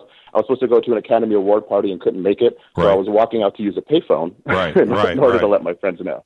Right. That's how long ago it was. Yeah, like back in the Billy Crystal days, probably, right? Hello. Yeah, when he was hosting, exactly. Wow, man. Did you ever get any feedback? Now, I feel bad because when I first talked to you, I said it was a diamond shape, just being confused. But no, it was the triangle shape. And then your last caller just said what he saw turned into a triangle. So I figured that was a sign to call. Then when I went to call, it was 11:11. Right. Well, Academy Awards night. Now, what city were you in? Were you in Long Beach? Well, you were in Long Beach? I say Long Beach, but it was really, you're from California. It's really Bellflower. Yeah, exactly. Long Beach adjacent, yeah. Right. But it was a major residential area, so it wasn't like I was out in the boonies or anything like that. This was, planes flying around, helicopters flying around. It was right before dusk, so it was like 6 o'clock at night. Heavily populated terrain, and there was a woman walking her dog across the street. Right. And she looked up because she saw me looking up, and she saw it as well. So it wasn't like, I had some confirmation that it actually happened because here's somebody completely separate seeing the same thing. Did you talk to her about it? It was fleeting. She asked me, what do you think that was? And I'm like, what do you think that was? All coy. And, just kind of walked away. Right. It was many. Wow, that's a fantastic sighting, man. And it's one thing because I've seen the triangle that I photographed back in 95, 96, That was a solid craft. It was black. It was a triangle, more like a pyramid, and it was way high up too, 50, 60,000 feet. But then the other craft that we saw at ECETI that flew across the sky really low and lit up and flashed us, that had some, it was a solid craft. It wasn't a light. You could tell that was, something flying. It happened so quick that to call it a disc or anything like that, I don't remember that part of it. And plus, we were so excited when it did the camera flash on us. It was bright. I mean, it was like a when it did that, we were just caught up in the moment. And same thing as everybody. I didn't take a picture. I didn't photograph it. We were just busy yelling and screaming and having a good time. I'm glad that we had 50, 60, 70 people out there that all saw it with me that can confirm the sighting, because it was too much. But as far as, a silver, I've never had that kind of sighting. That's crazy. You're lucky, man. I've never heard anybody mention a symbol. I've heard them describe, seeing a shape. Right. But I've never actually heard anybody seeing an actual symbol. Right. Now, just really quick, I know you got a lot of callers, but I just want to share this. I think it's important. So the guest that was on, I'm sorry I didn't get to talk to him, the Native American guy that was talking about the Anunnaki. Yeah, Michael Lee Hill. Michael Lee Hill. Exactly. He's wonderful. So I'm trying to think of what is the synchronicity surrounding all this. And there's a specific happening. It's happened to me several times. He talked about manifestation. And I think that's the reason that I called in. And also, too, check this out. 3 or 4 days before that, Maureen Bakken came into my store, and I have a picture of her. She was in V. Right. That's weird. Amazing. I mean, that's bizarro stuff right there. That's the synchronicity surrounding this whole timing. And I mean, right now I'm living in Catskill, New York. So, it's a vacation area. People come from the city and things of that nature. But to have her walk in, I took a picture a few days before that. I call in, we're talking about the rings, and then it dawned me, wait a minute, I didn't even know she was on V. trying to find the ring symbol, right. I associated her with being on V, and it blew my mind. Did you tell her? He brought up. Did you tell her? No, because this was all in retrospect. He's seeing all this. But just the fact that she came in out of nowhere and allowed me to take a picture of her, a few days prior to this, to me was strong symbolism. Right. That's cool, man. This hits it home. So my phone died when I was talking to you. I'm at work now. My manager came in. I'm like, oh, gosh, I had to run away. So I didn't really get to talk to you properly. My phone died. I go back to hear the end of the show, trying to think, okay, now what message did I need to hear? Michael talks about 11/11. He talks about letting everybody know when you see it so we can all have that strength and motivation, to come together. Right. Then he talks about the most important thing about thoughts are things, right. Vibrations are things. Right. You can create your reality. Right. Really quick. I was living in Venice Beach, California. My dad sends me this book on Richie Havens. He's, opened up Woodstock, talking about living in Greenwich Village and who's the comedian that cussed and got arrested during that time? I'm talking about. Yeah. I'll think of it here in a second. Dustin Hoffman played him in the movie. No. He was I played him in a movie. Exactly. So anyhow, I'm reading about Richie Havens and Lenny Bruce. Lenny Bruce. Lenny Bruce. I'm thinking it would be awesome to have a book on Lenny Bruce and a book on the '60s. Just a random thought, but it was strong in my head. The very next day, Jimmy, I used to go outside in Venice Beach and walk to the beach to meditate. I crossed the street. There on the ground is the autobiography of Lenny Bruce and the class of 1966, Where Are They Now? The class of 1966 was signed, and it was written David Wachowski. My name is David Weich. And then on the back of the Lenny Bruce book, come to find out his birthday, either his born date or his passing date, is very close to my actual birthday. But these two books appeared out of nowhere. This is, the odds of being able to have this thought, and then the very next day they're standing in front of me, basically gift wrapped with a ribbon saying, here you go, from the universe. Right. Synchronicities are real, Dave. You need to, I warn everybody, don't ignore them, and don't just think it's chance, and this is just coincidence. Synchronicities are real. I mean, you put your vibe out, you put your thought out, you think about something, you talk about something, you want to have something come into your life. Don't make it money. Make it Lenny Bruce. Make it Lenny Bruce. And then the next thing you know, his book hits you in the forehead, which is what happened to you. Yeah. Thank you so much, Dave, for that. And we sent you something last week, didn't we? No, we didn't. I didn't get a chance to send you and give you an email or anything. I'd love to give an email to Rita. That would be awesome. All you got to do it through the website. Take care of it, okay? Okay. Thanks, Jimmy. Have a great one. You too, Dave. Thank you for the phone call. Great phone call, too. Thank you so much. Definitely. Let's stay on the phones. Wow, that's Lenny Bruce book, right? Hi, you're live on Fade to Black. Who's calling? Jimmy. Yes. Yes, this is Alan from Detroit. Alan from Detroit. How are you tonight? Yes, sir. Sir, I'm doing fantastic. How are you guys? It's Thursday night, man. It's Fadernight. Open lines. Hey, I'm telling you. Well, listen, I got a story for you. You being from the Michigan area, you should know about the Asabo River and Oscoda, that area up near the Thumb. I do know that area. I know the river. I don't know if I've ever been to it, but of course I've heard of it. Yes. It's basically a wooded, desolate, beautiful area, all nature everywhere. Bald eagles flying around and everything. It's just so cool. But anyway, that's where I used to go and get my solace. I went once a year every September. Right. Camping with family and friends and stuff. Well, here about 35 years ago, I found myself in the predicament of getting a divorce. I had to kick my wife out, found out she was messing around and all this stuff. I was working 16 hours a day, setting up my own business, had a 4-year-old son. My life was just totally falling apart.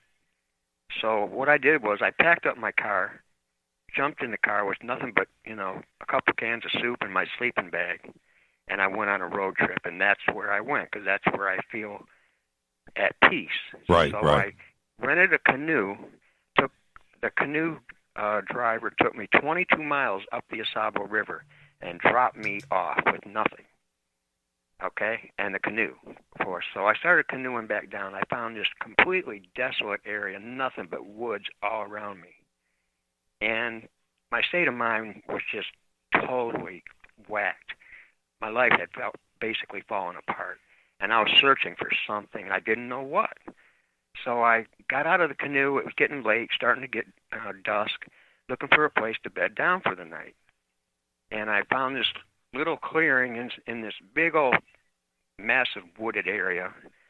So I cleared some leaves away, laid my sleeping bag down, started a little fire, and I sat there and I just meditated, basically, self-contemplation. What am I going to do with the rest of my life and blah, blah, blah, blah.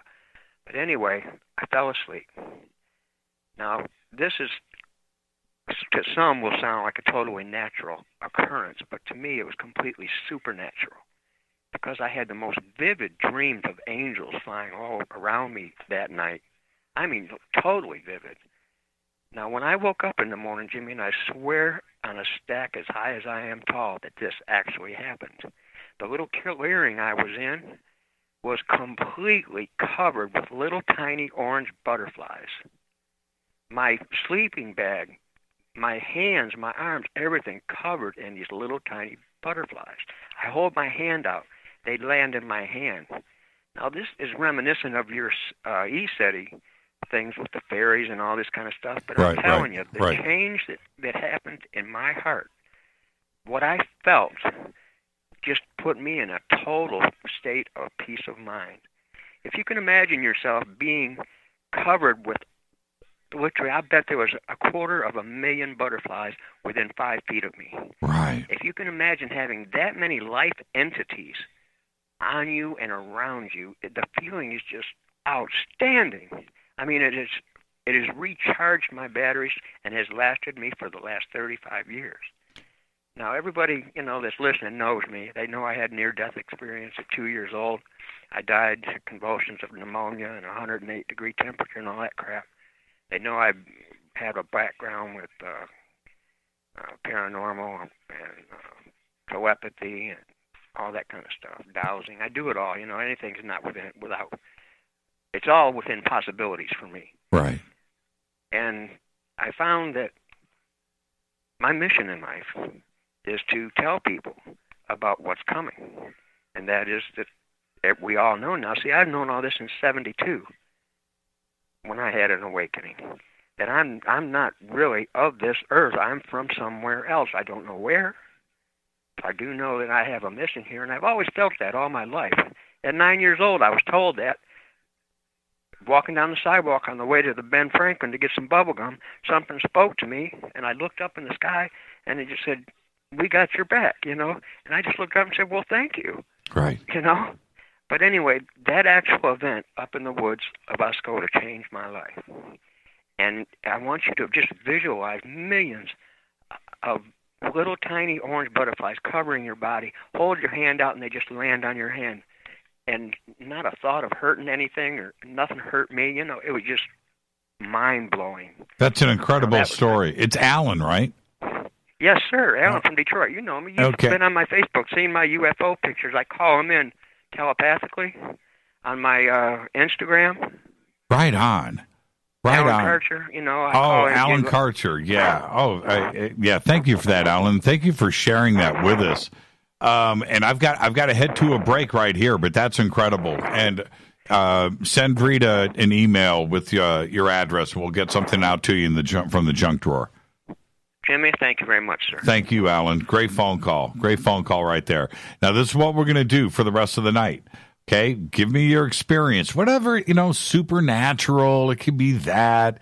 Of course, we love the E.T. and UFO stories, Bigfoot, ghost stories, anything that you would like to share with our audience.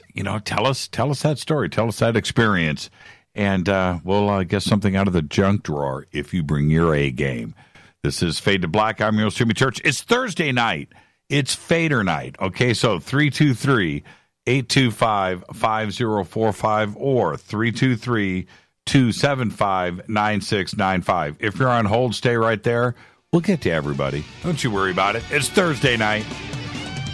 I'm your host, Jimmy Church. You can follow me on Twitter at JChurchRadio. This is Fade to Black. More of your phone calls right after this short break. Stay with us.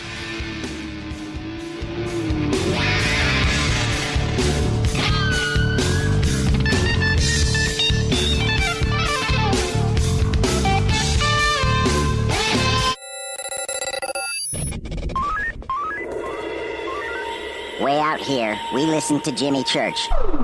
You're listening to Fade to Black. Always on the edge of the hottest alternative talk. Jimmy Church with Fade to Black. KGRARadio.com. ¿Qué tal, mis amigos? Yo soy Mario Carson, el tiburón, y los invito para que escuchen a mi buen amigo Jimmy Church Radio. ¡Claro que sí!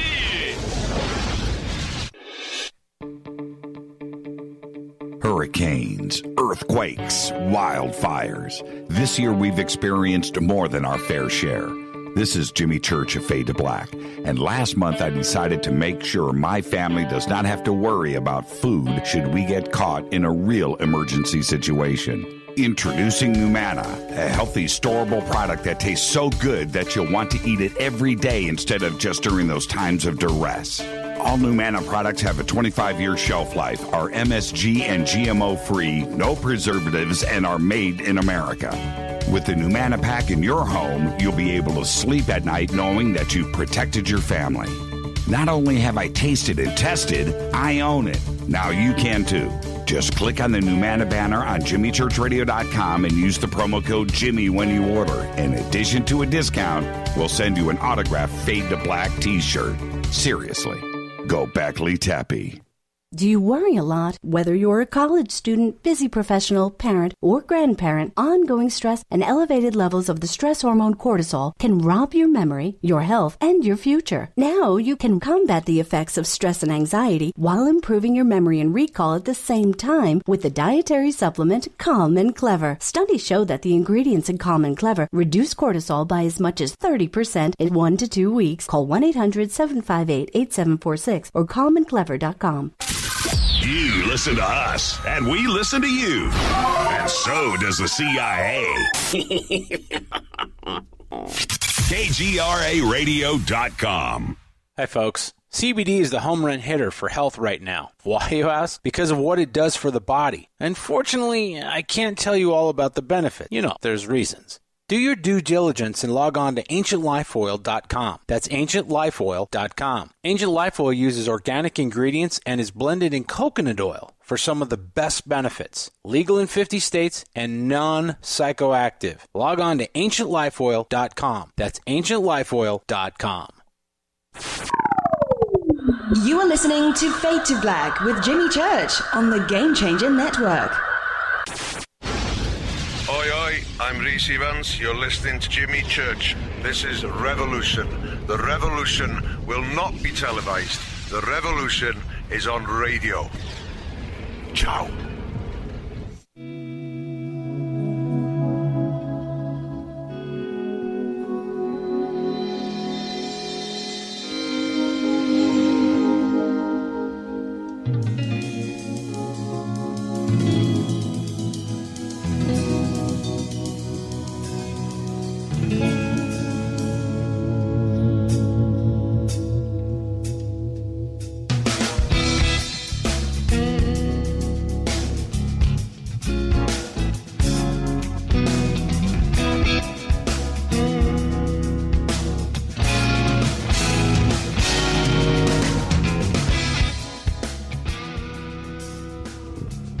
Welcome back, Fade to Black, Thursday night, Fadernight. Open lines all night long.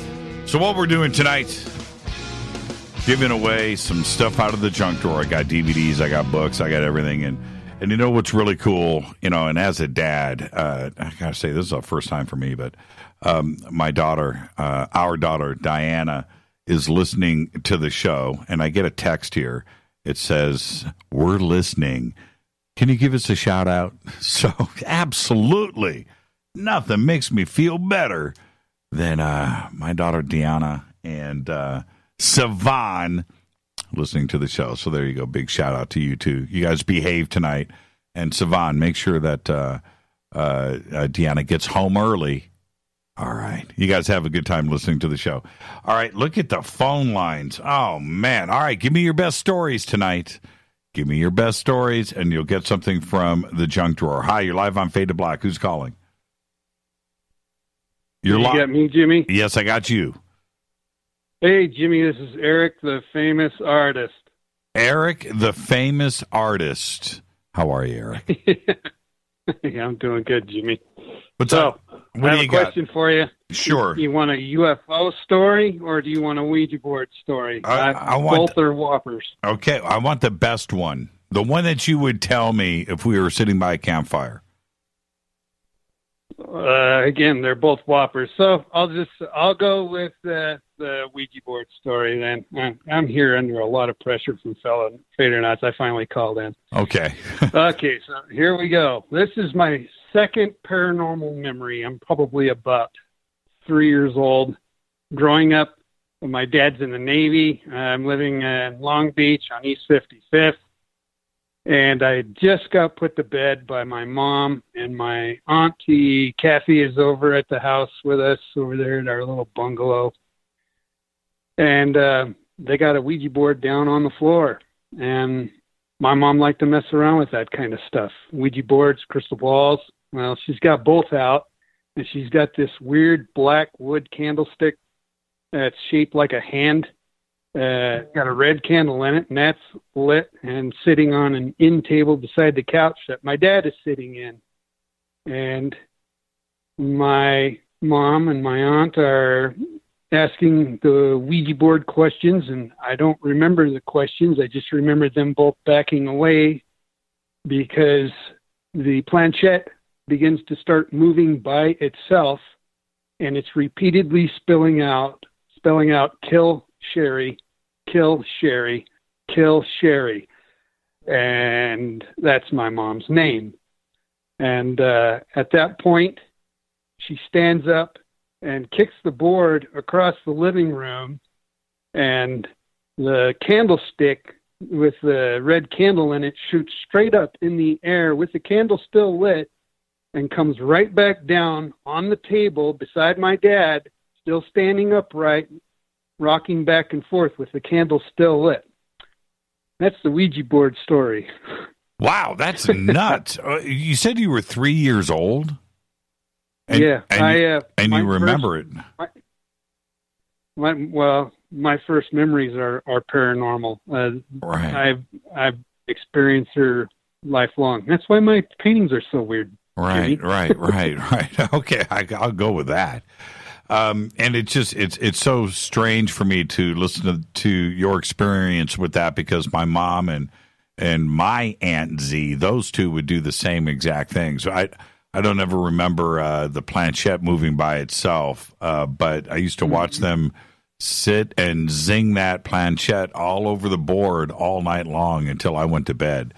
And I never asked them any questions. I was more fascinated with how long that they would do it, all night long until we went to bed. So, Eric, that's a fantastic story and experience, and there you go. We'll get something out to you from the junk drawer, and a couple of other gifts we'll throw in the box, man. Thank you so much, Eric.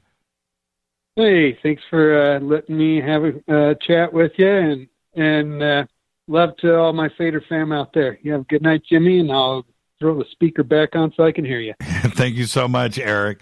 Eric, one of the great artists out there, and so now you can tie the voice in with the paintings when you see those broadcasted out there. All right, let's stay on the phones. Let's just go. I'm just going to go in order here. Hi, you're live on Fade to Black. Who's calling? Wow. Hi, Jimmy. It's Cindy. Hi, Cindy. How are you? Don't you love Ouija boards? Yes, I do, actually. I do. They're cool. Did you get my email yet? I don't know. I sent you an email tonight after the show started, and it's a picture that a friend took of mine. Are you there? Yeah, I'm checking email now. Okay, it's Cindy Borrell. Okay, but go ahead. Continue. Check out. There's a picture on there. Now, there's two pictures that a friend of mine took. She loved taking pictures. She had this great camera with a zoom lens and everything. And she was walking into her sister's house one night, and I know where her sister lives. It's out in the middle of nowhere. And it was dusk, and she turned around with her camera. She'd been taking pictures of geese out in the pond. She turned around really quick before she walked in the door, and she just went click, click to a bush that was out in the yard, just random.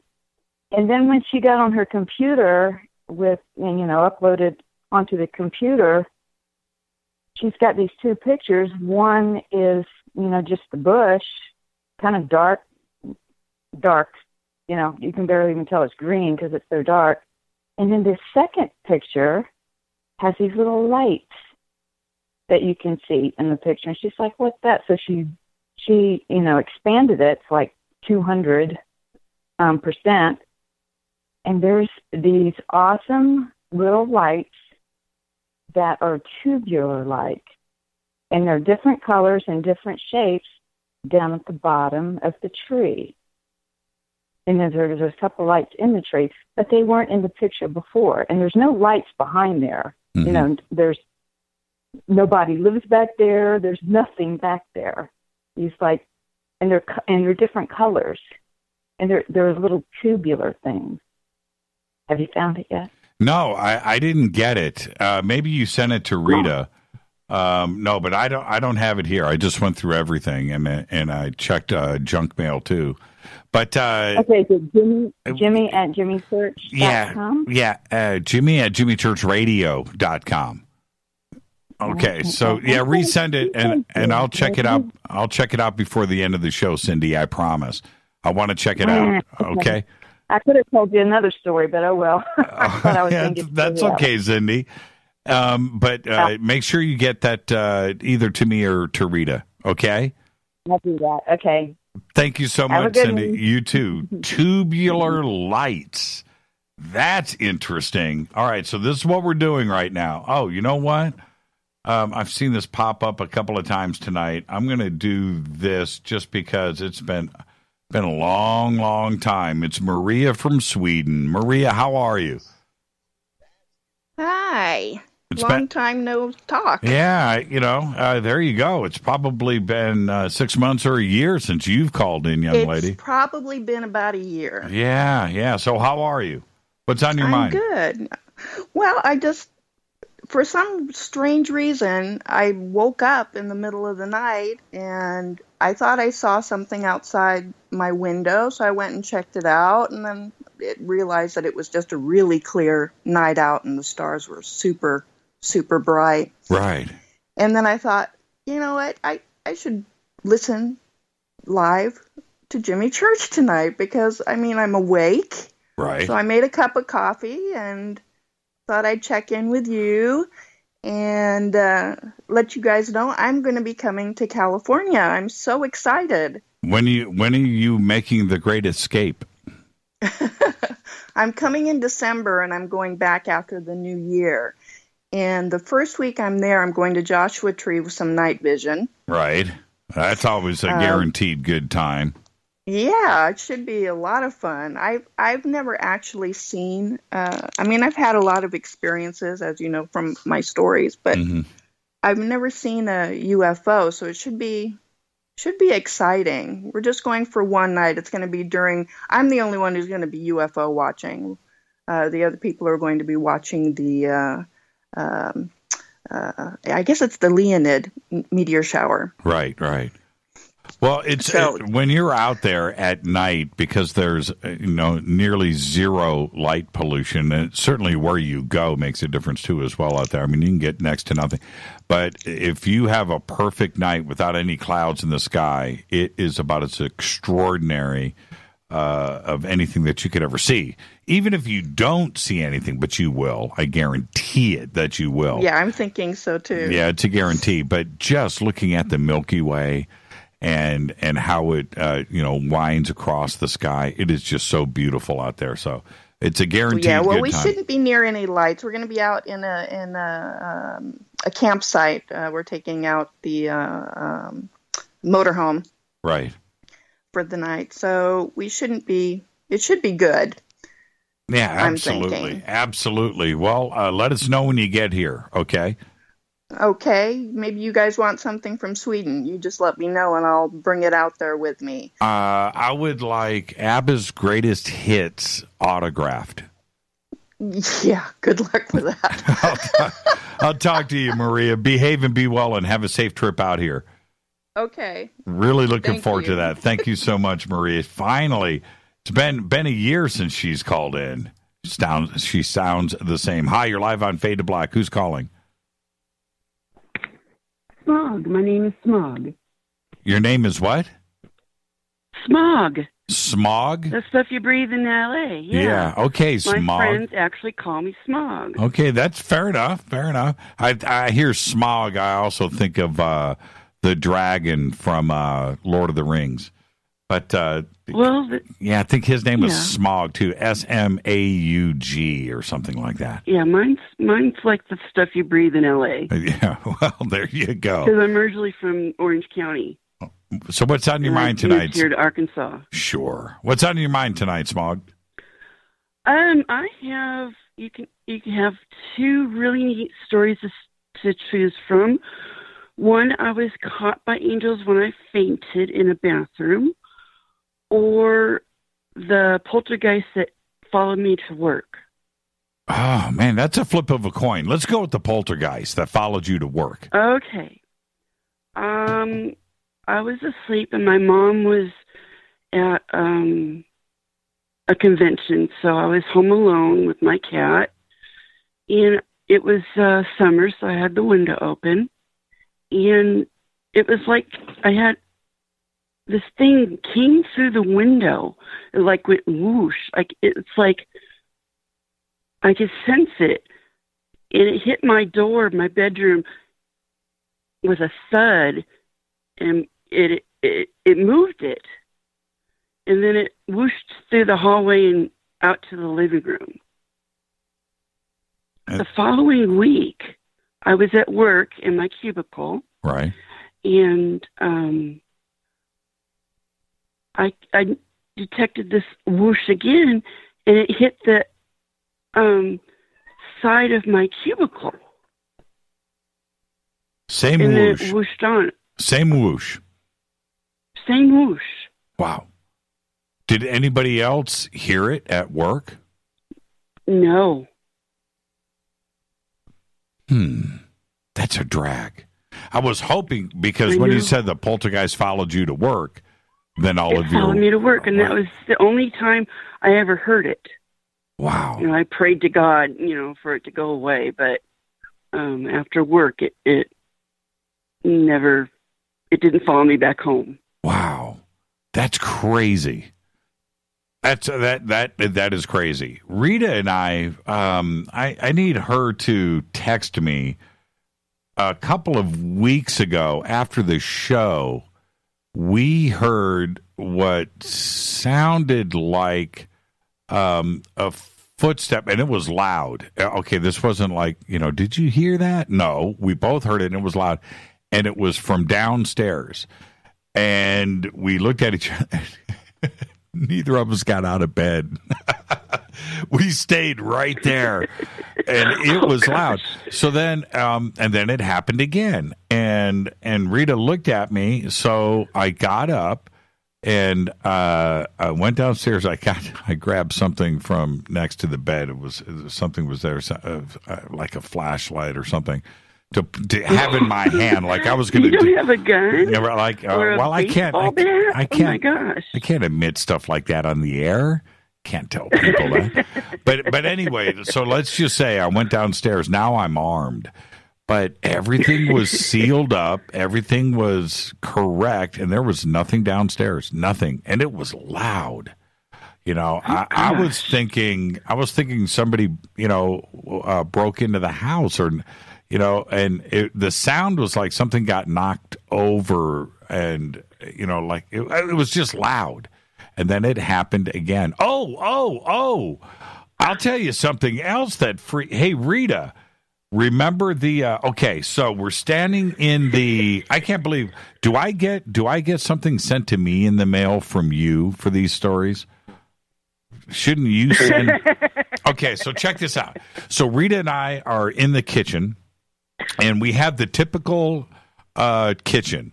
We have the island in the middle, right? And then on three sides we have cabinets and a refrigerator and stuff on three sides. And then on the open side is the dining room, right? So it's all open. Mm-hmm. Okay. So I'm standing, and now at the end of the island is where the stove is, if you're going straight. And then just picture this.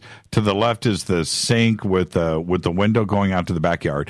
To the right is the refrigerator and a pantry and stuff like that to the right. I'm in between the island and the refrigerator. Okay? I'm on that side. Rita is over on the other side where the sink is, and she's in that corner. There's nobody next to the island where the stove is. Okay? Are you picturing that now? So she's on one side, I'm on the other.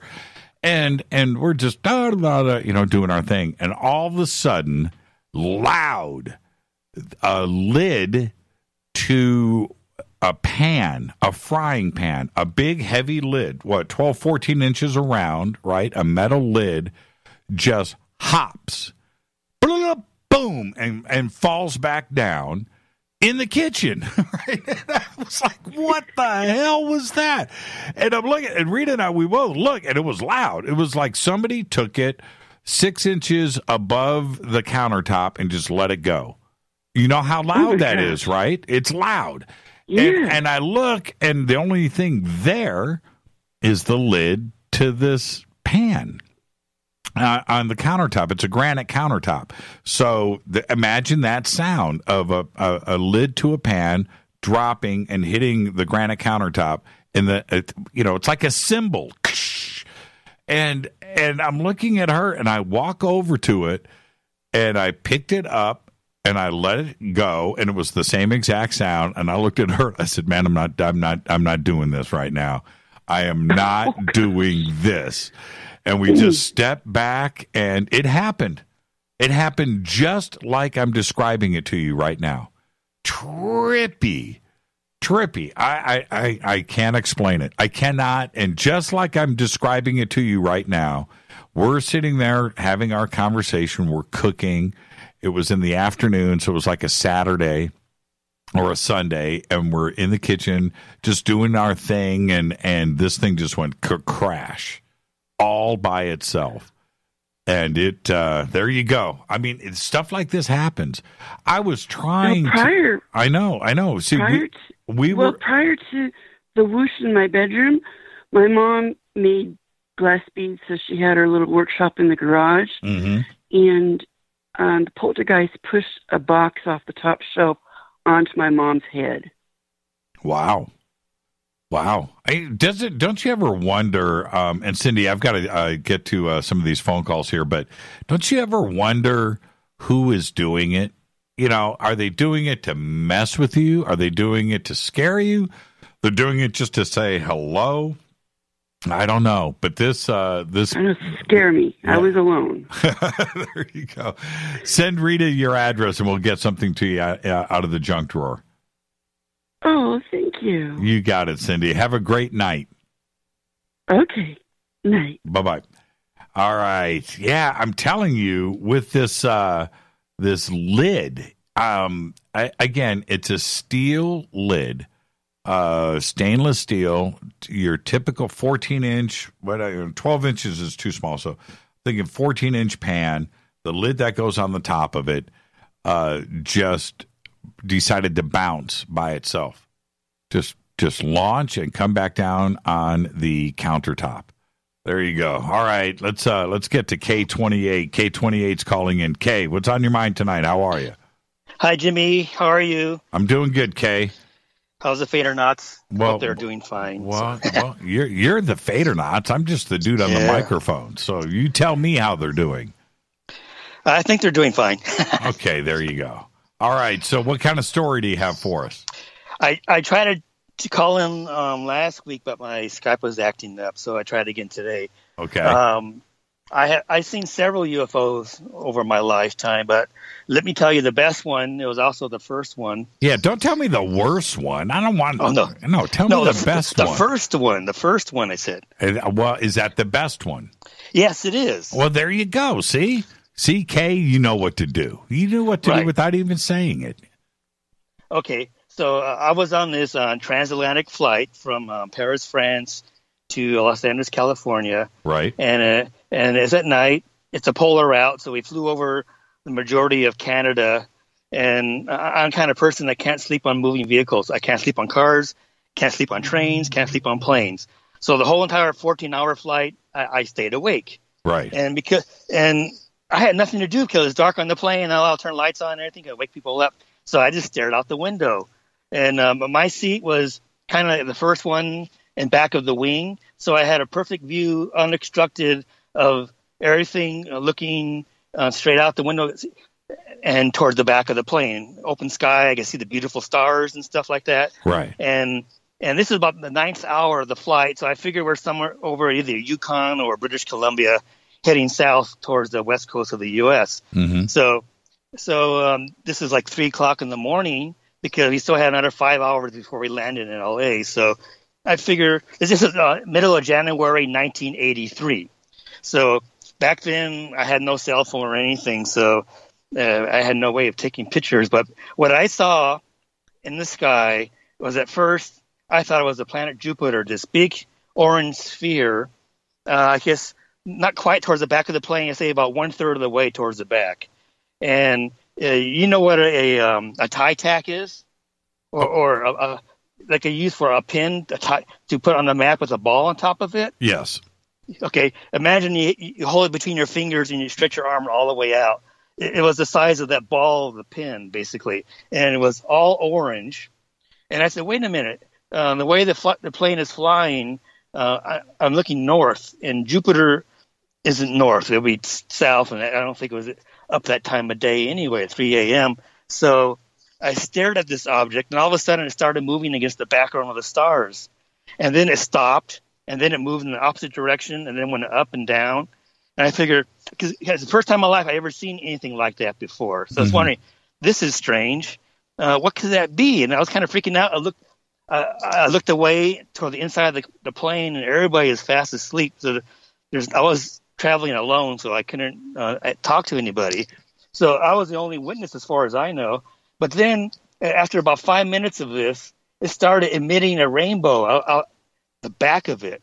And this rainbow stretched out like 1/3 of the sky. First, it was like a long bar, multicolors, and then it started dropping down like a curtain. And the curtain then went all the way down as far as the bottom of the planes I could see, filling in 1/3 of the sky, all multicolors like a rainbow. And then all the stars behind it could shine through, but they're magnified. It's like all of them increase in brightness 10 times. And you can just see it amongst the colors of the rainbow. They all just stood out. And meanwhile, this orange object was kind of moving so that this rainbow curtain was moving with it across the sky, illuminating everything behind it. And then this also lasted about 5 minutes. And then the plane, as if the pilot noticed it all of a sudden, it made an evasive turn to the right, and it caused my view to move all the way towards the back of the plane, and it disappeared behind the tail. And then it disappeared, and that's the last I saw of it. And my eyes are wide open. I just stared out the window for the next couple hours, hoping it would come back, but the plane never turned back in that direction. So I don't know what happened. Wow. So, what about, I got to head to a commercial break right now, Kay, but what about the flight attendants? Didn't you grab somebody? There was no one there, but let me hurry and finish this. A few months later, I listened to the Dodger game on KABC, and it ran long, and then with Charlie Steiner or Vin Scully? No, this is only Vin Scully. But then the post-game show ended prematurely, and then Bill Jenkins came on. Right. You know Bill Jenkins? Of course, Bill. It was the first time I ever heard of the guy. Right. And his subject that night was UFOs with Billy Meyer and Lead Elders. Right. And then that's how I first got in touch with the UFOs. And so I listened to Bill Jenkins the next 9 years, and then it was Art Bell, and then it was George Norrie, right. Then it was Clyde Lewis, and then it was you. So that's basically how I got into all of this stuff. Yeah, that's a great ending to the story. But the great Bill Jenkins, man, he throughout the 80s freaked me out. He had a great show. It was called Open Minds. Open Mind. On Saturday night on KABC Talk Radio. And I communicated with him the email, and he remembered the show. He said, "Oh, yeah." He said, "Art Bill copies what I did." That's what he said. So. Is he still alive, Bill Jenkins? Yeah, he did. The last I heard of him, he was doing some metaphysical job thing. I don't know what it was. Wow. Man, I would love to get Bill Jenkins on the show. Go chase him down for me. Okay. You're just the man for that job. Thank you so much, Kay. Be safe. Be safe out there, my friend. I will. Thank you. There you go. K28, bringing it strong. K28. Okay, so it's open lines all night long. 323-275 or 323-825-5045 or 323-275-9695. I'm giving away stuff out of the junk drawer tonight. More of your phone calls are next. Hi everybody, this is Rob Halford, the Metal Guard on JimmyChurchRadio.com. This is KGRA Digital Broadcasting Station. Salt Lake City, Utah. Van Buren, Arkansas.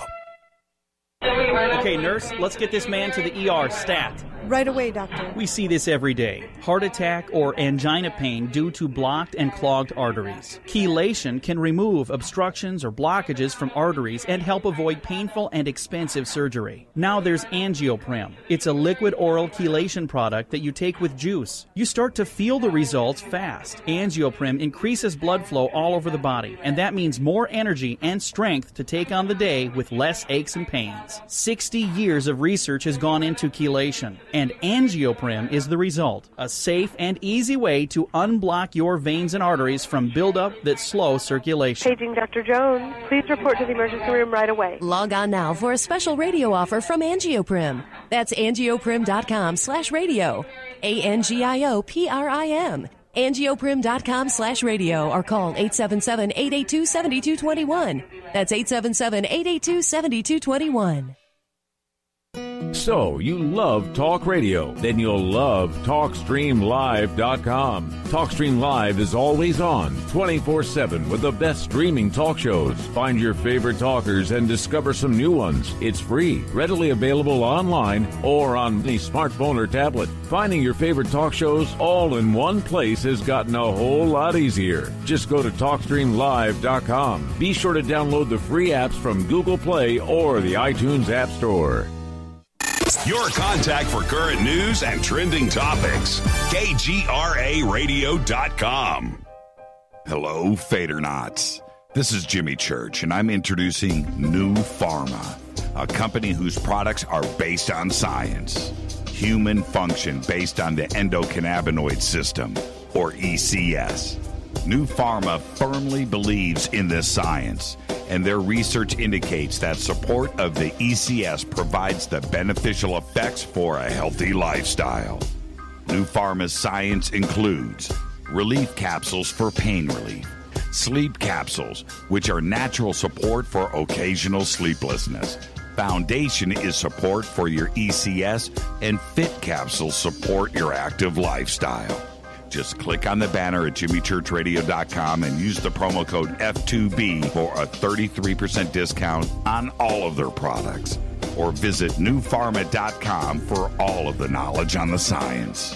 That's GNUpharma.com. Go Beckley Tappy. Did you know that when you're on the road with limited data or Wi-Fi available, you can still listen to every minute of Fade to Black by just calling 605-562-4482. No smartphone, app, or internet needed. It saves your data plan and no extra cost if you have unlimited minutes. Just call 605-562-4482. You can listen to me, Jimmy Church, on any phone, anytime, anywhere. Go Beckley Tappy.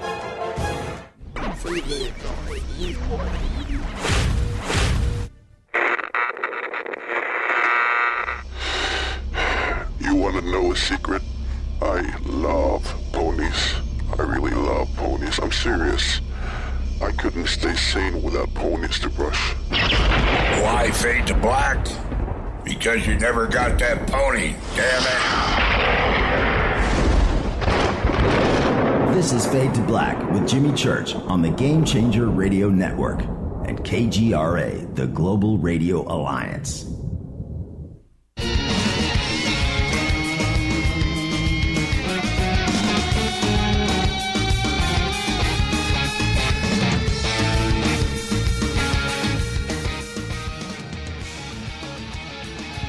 All right, welcome back. Fade to Black. I'm your host, Jimmy Church. Thursday night. Fadernight. So I'm giving away stuff from the junk drawer. Yeah, the phone lines are jammed. I get it. They're jammed up. But just keep calling. 323-825-5045 or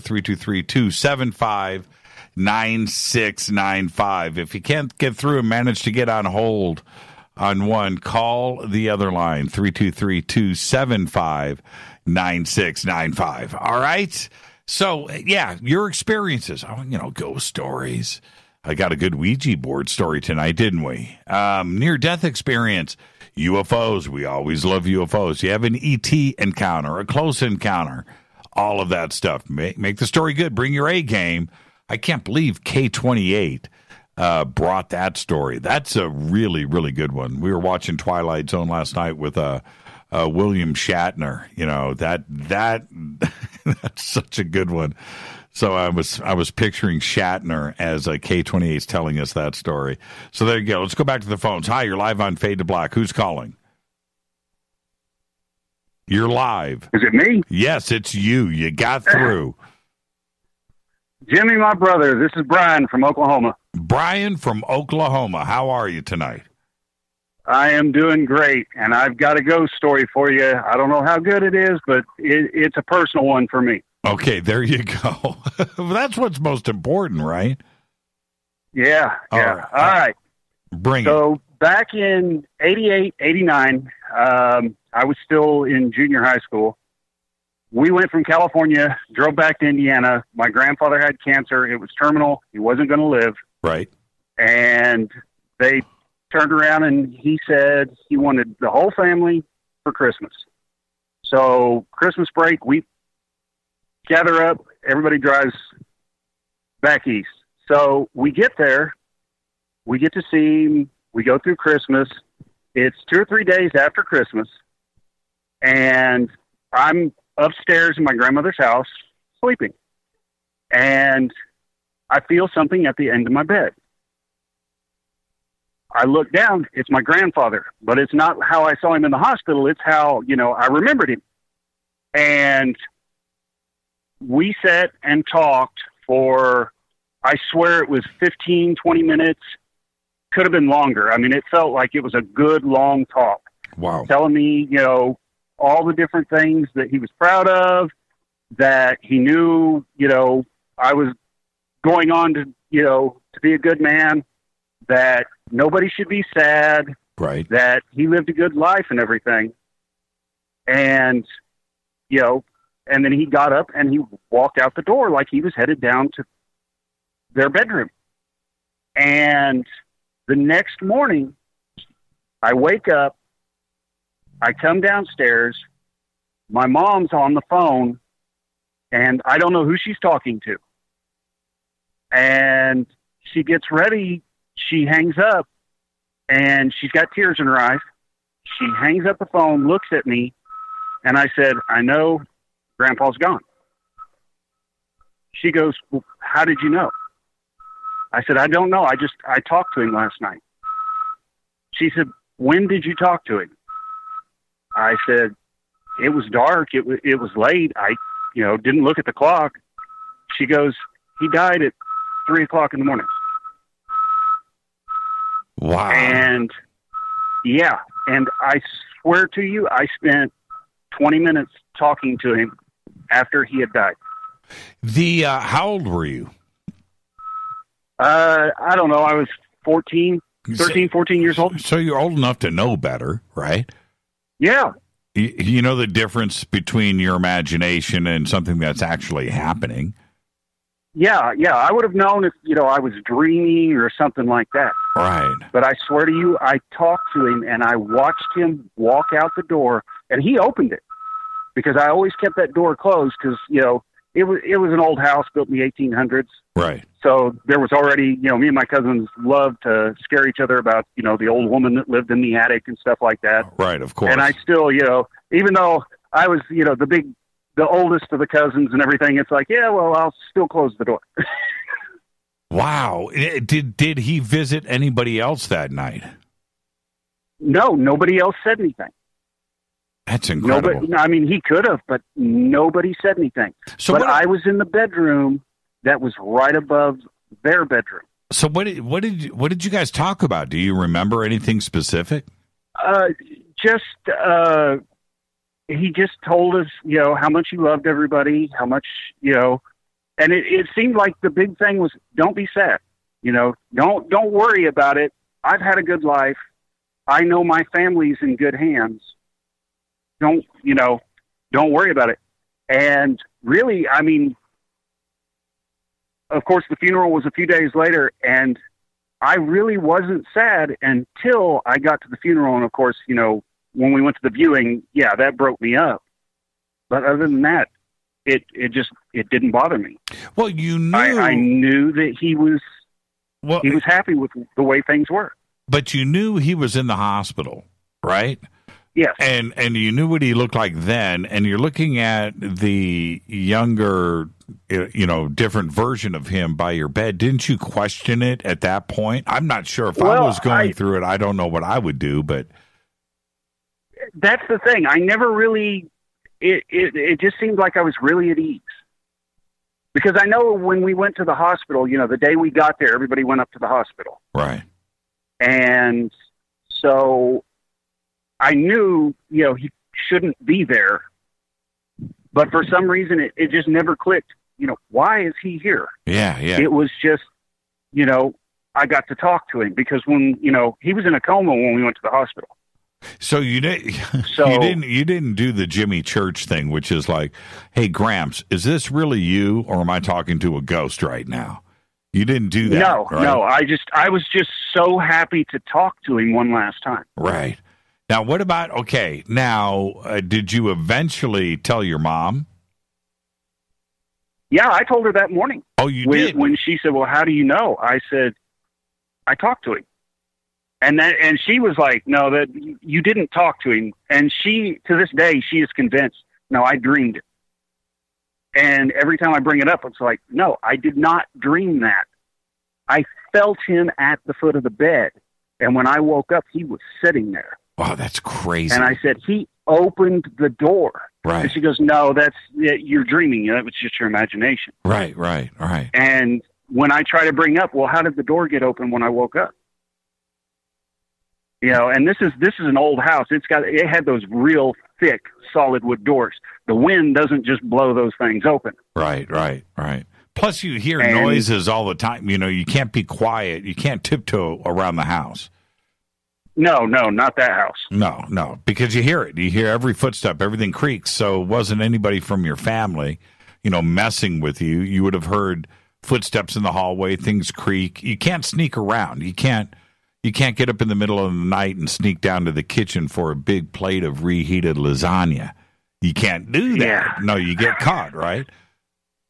Yeah, and then plus where the stairs went, anybody that came to, you know, my room, they would have had to walk right through my grandmother's room and, you know, woke up the family that was sleeping down there. Man, that's a great story. Yeah, that's my personal one. That's the one that always, you know, I think about all the time when I talk about ghost stories. Right.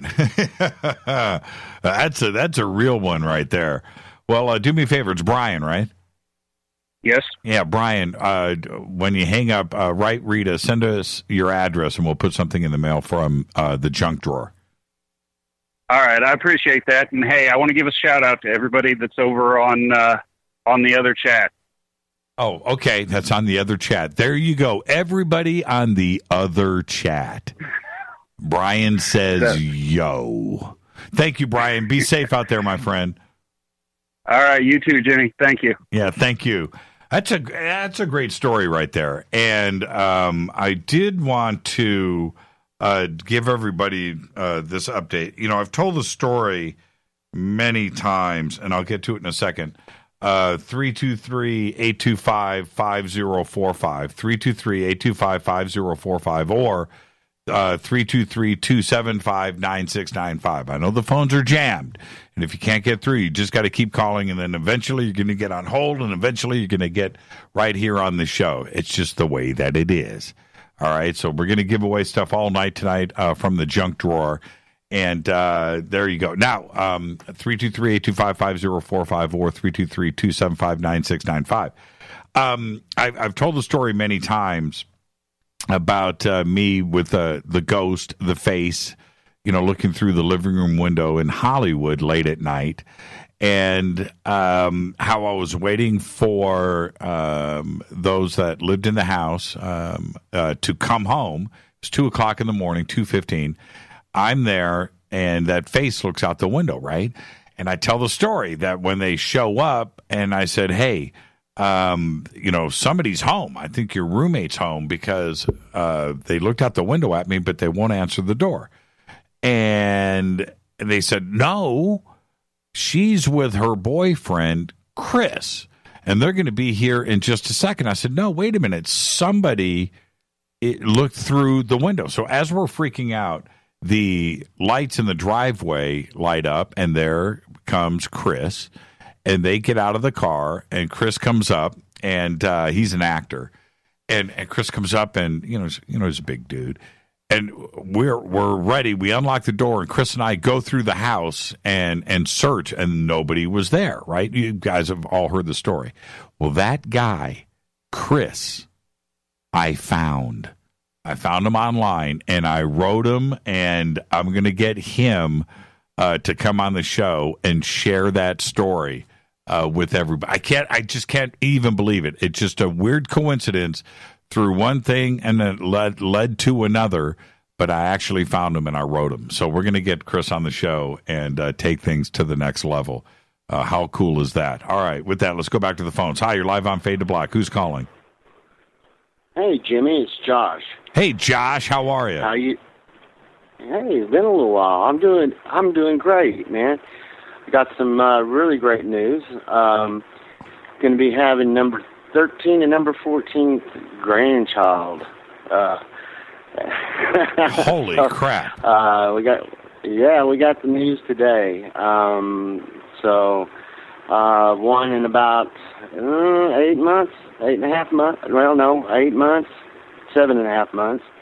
And 6 months. Wow, that is well. Congratulations. That's a heck of exciting. That's a heck of a Thanksgiving table. Oh yeah. They range from all ages, from 6 months to 18. You know everybody's names. Do you remember all their names? Yes. Yes, sometimes make up names for them. Yeah, there you go. See, that's telling the truth. I got nicknames for them all, man, it just had been a while. I've just been kind of going around and just haven't really been doing much of nothing.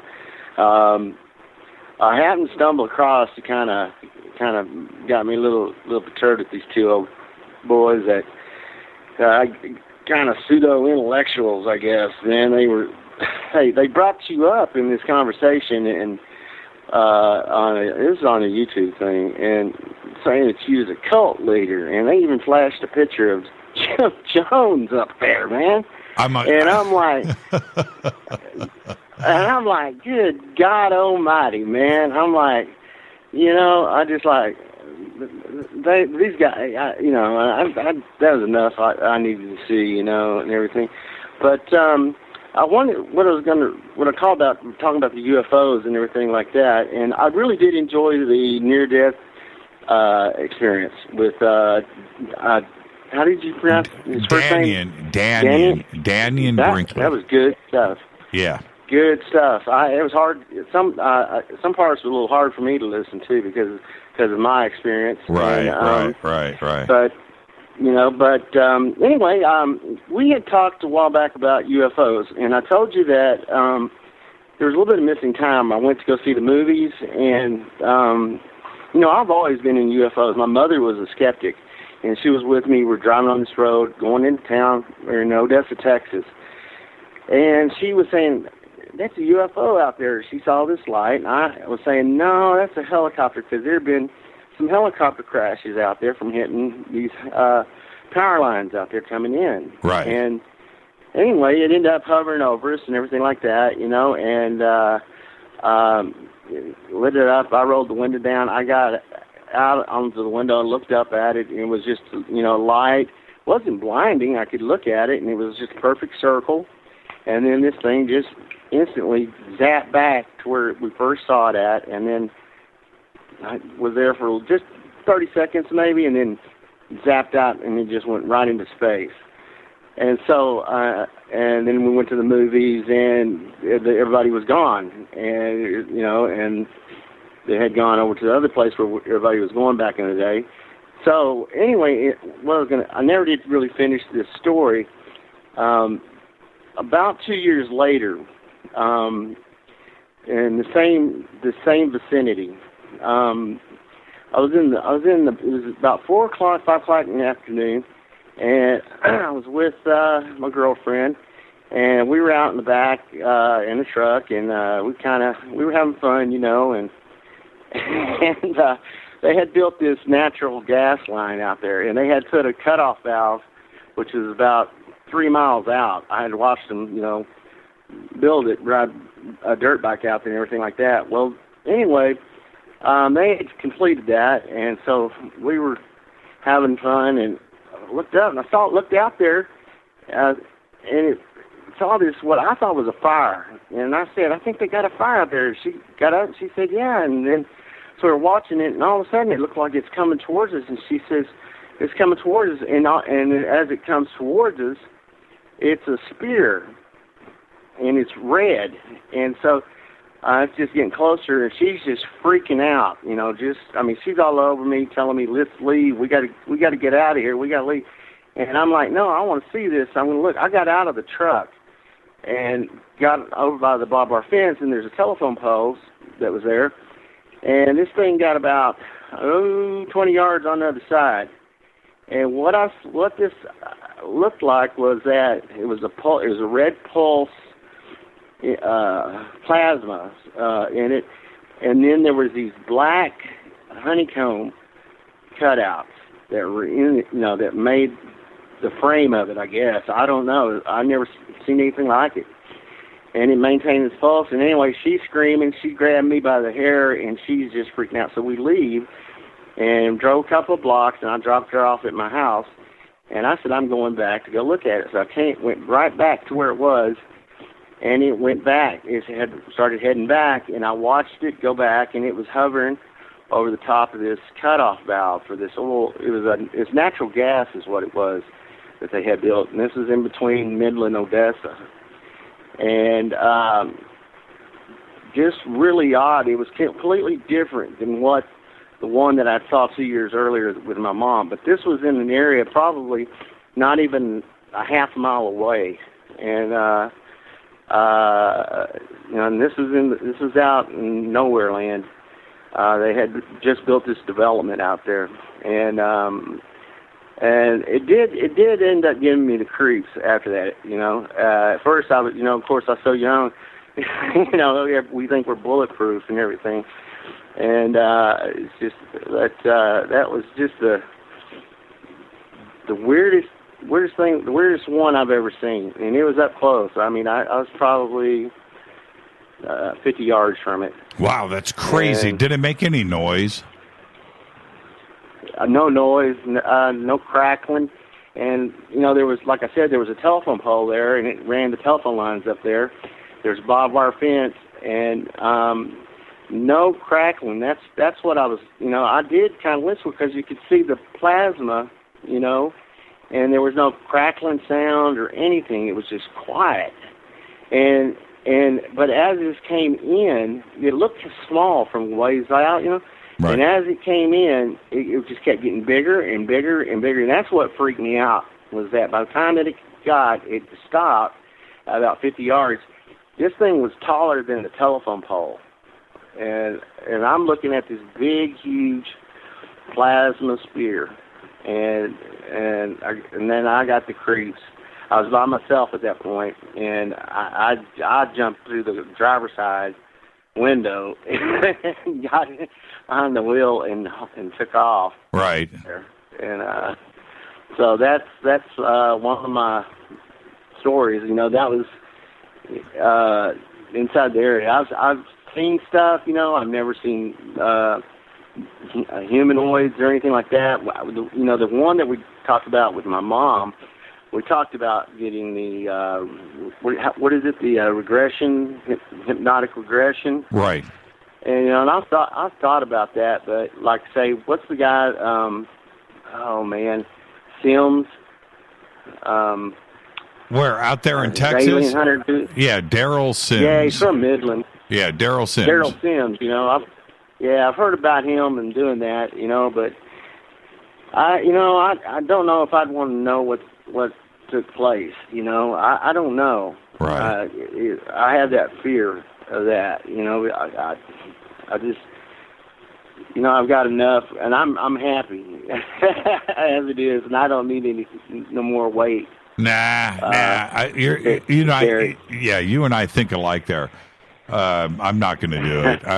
I don't need it, but I definitely don't want to find out anything. That's it. If I don't remember it, I'm cool with that. Absolutely. All right, Josh. Well, Jimmy, you're doing a great work, man, and, we love you. And say hello to all Fadernights, and have a good one, and I'll talk to you soon. Yeah, thank you so much, Josh, and be safe out there. There's something about that area. I remember, and if you're on hold, stay right there. We'll get to everybody right after the break. I don't have enough time to get into another phone call right now. But the Odessa, I don't know what it is about Odessa, Midland. There are some not only amazing experiences, but there's a lot of video out there too as well. And I remember Let's go back here. Let's go back about 10 years, maybe 10, 11 years. The Odessa oil fields sightings and videos, and that whole story that broke out there. That was pretty mind-blowing. There's something about Texas. In fact, plus it's awfully, awfully big. No question about it. But having that sighting was something really, really up close where you can see it like that. I haven't had that sighting. Rita had hers. We were talking about that. That was probably 3 or 4 months ago, right in the middle of the day. We were on Victory Boulevard out here in the valley, which is, the main thoroughfare. There's a couple. There's Ventura Boulevard, Victory Boulevard. And so anyway, Sherman Way. And we're on Victory, and we're heading west, probably 2, 3 o'clock in the afternoon, 2 or 3, somewhere in that, I'm driving, right at a stoplight. And at that moment, the light turns green, and I start to take off, and Rita sees something right at the windshield, and I missed it. I was looking at traffic, and she then followed it and was looking out of the car window to the right and then to the back. And she said it was just, like 10 yards, 10 or 20 feet right off of the roof of the car. And she got to see it up close. I didn't see it. I haven't seen anything quite that close. The closest I have been was that sighting up at East Eddy Ranch. That was pretty close. I'm going to say a few thousand feet. Not 50 feet, not 100 feet, but a few thousand feet, but close enough where I could see its shape, and I could see how it was formed right there. All right, so I'm going to take a break right here. Again, if you are on hold, stay right there. I'll get to everybody right after the break. It's Thursday night. It is Fader Night. Open lines all night long. This is Fade to Black, giving away stuff out of the junk drawer. So whatever your experience is, share it with me, share it with the audience, bring your A game, and we'll send you something out of the junk drawer. And we only have good junk in our junk drawer. It's Fade to Black. I'm your host, Jimmy Church. 323-825-5045 or 323-275-9695. If you're on hold, stay right there. I'll be right back.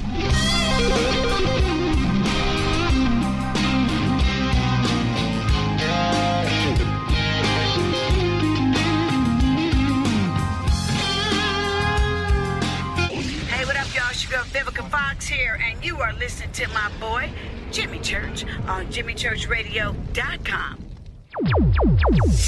Despite popular opinion, reading a book will not make you smarter, but listening to Jimmy Church will.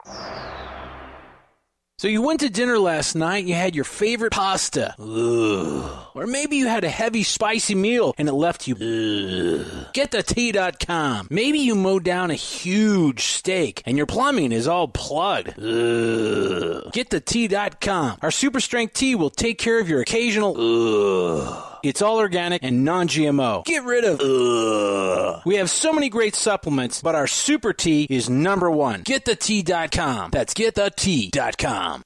So, you love talk radio? Then you'll love TalkStreamLive.com. TalkStream Live is always on, 24/7 with the best streaming talk shows. Find your favorite talkers and discover some new ones. It's free, readily available online or on mobile with any smartphone or tablet. Finding your favorite talk shows all in one place has gotten a whole lot easier. Just go to TalkStreamLive.com. Be sure to download the free apps from Google Play or the iTunes App Store. When you take the beans from Central America with dashes of Indonesian and African mixed in and then roasted to the dark side of Fade to Black, you create the ultimate brew of fringe. Introducing the Fade to Black blend from River Moon Coffee. Yes, River Moon's darkest customized roast was created for the love of Fade to Black. The alchemy of masterful roasting and smoking the beans is in every sip of this full-bodied, dark Java. I need my coffee dark, deep, with distinct bittersweet chocolate highlights, just like the bunker. Leaning further into the darkness of the roast is Fade to Black Blend from River Moon Coffee. Just click on the banner at jimmychurchradio.com and use the promo code F2BBLEND for 15% off of your order today. Go Beckley Teppy. Hey, can we talk about something serious for a minute? Your age. Getting old has its perks. But remember, being a few years younger, you know, your hair was thicker, you didn't have so many wrinkles, that extra weight wasn't haunting you, and you just felt better. Well, we can't turn back the clocks and go back 10 or 15 years, but you can start feeling and looking 10 or 15 years younger with Nature's Youth RSF. It's a doctor-formulated daily supplement that helps your body maintain its peak performance and fight the aging process. Imagine sleeping better, looking better, and feeling better. See how Nature's Youth RSF has helped thousands of people just like you at naturesyouth.com. naturesyouth.com. The holidays are coming. Imagine how it will feel when your family and friends are asking you what you did to look so good. Your secret will be Nature's Youth RSF. It's time to start looking better and feeling better. Learn more and order your Nature's Youth RSF at naturesyouth.com. That's naturesyouth.com.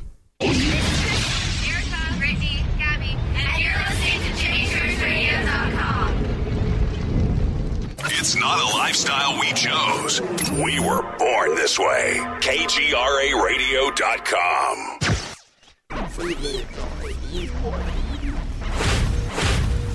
This is KJCR at JimmyChurchRadio.com.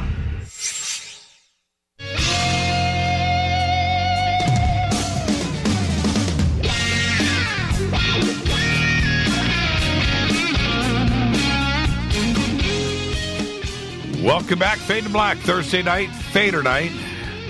It's the last segment of the show. Open lines all night long, giving away stuff out of the junk drawer. Make it good. And we'll send it. I want to hear your experiences. Share it with the audience. What have you seen? What have you talked to? What have you touched? I want to know. Ghost, UFOs, near-death experience. Great calls tonight with poltergeists and UFOs and everything else. All right, so phone lines are open. They're jammed. 323-825-5045 or 323-275-9695. I'm jumping back and forth between the two phone numbers, trying to weed through everybody and get everybody on the air tonight. Hi, you're live on Fade to Black. Who's calling? Hey, Jimmy, this is Dustin. I never actually got to finish my story before I saw those things. Is it okay if I finish? What did you get?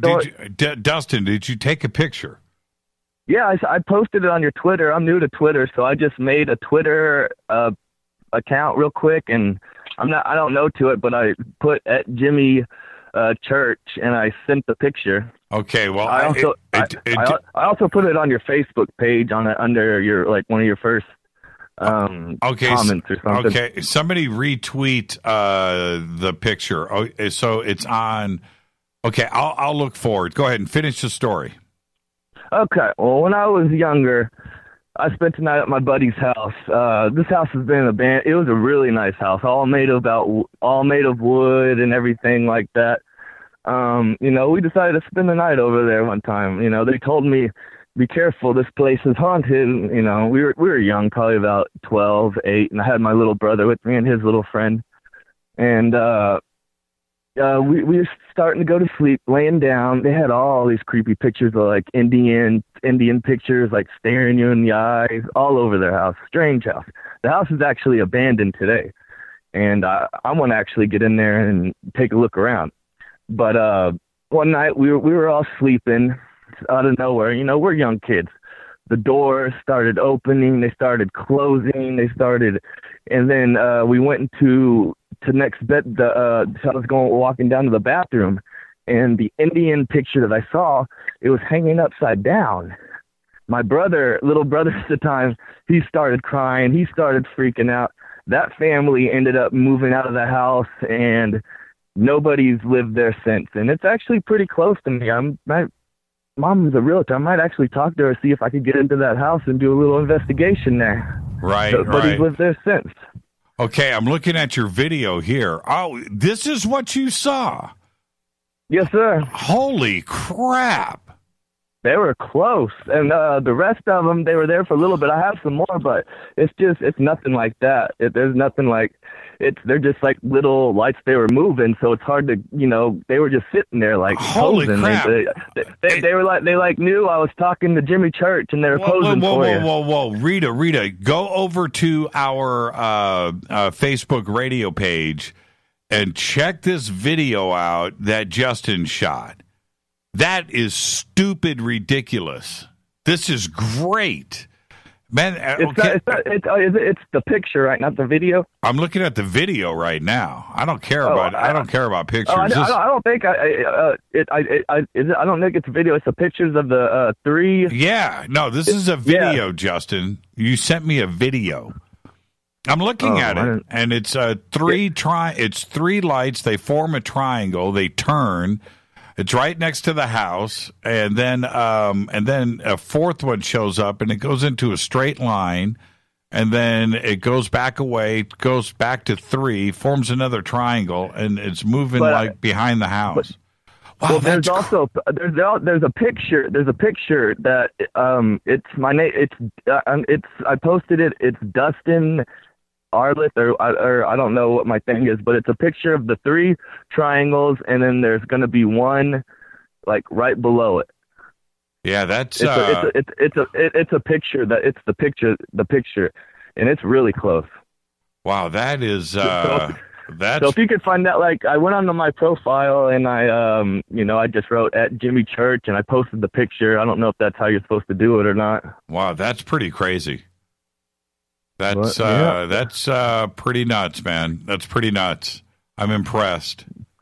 Right, Jimmy, I'm amazed too.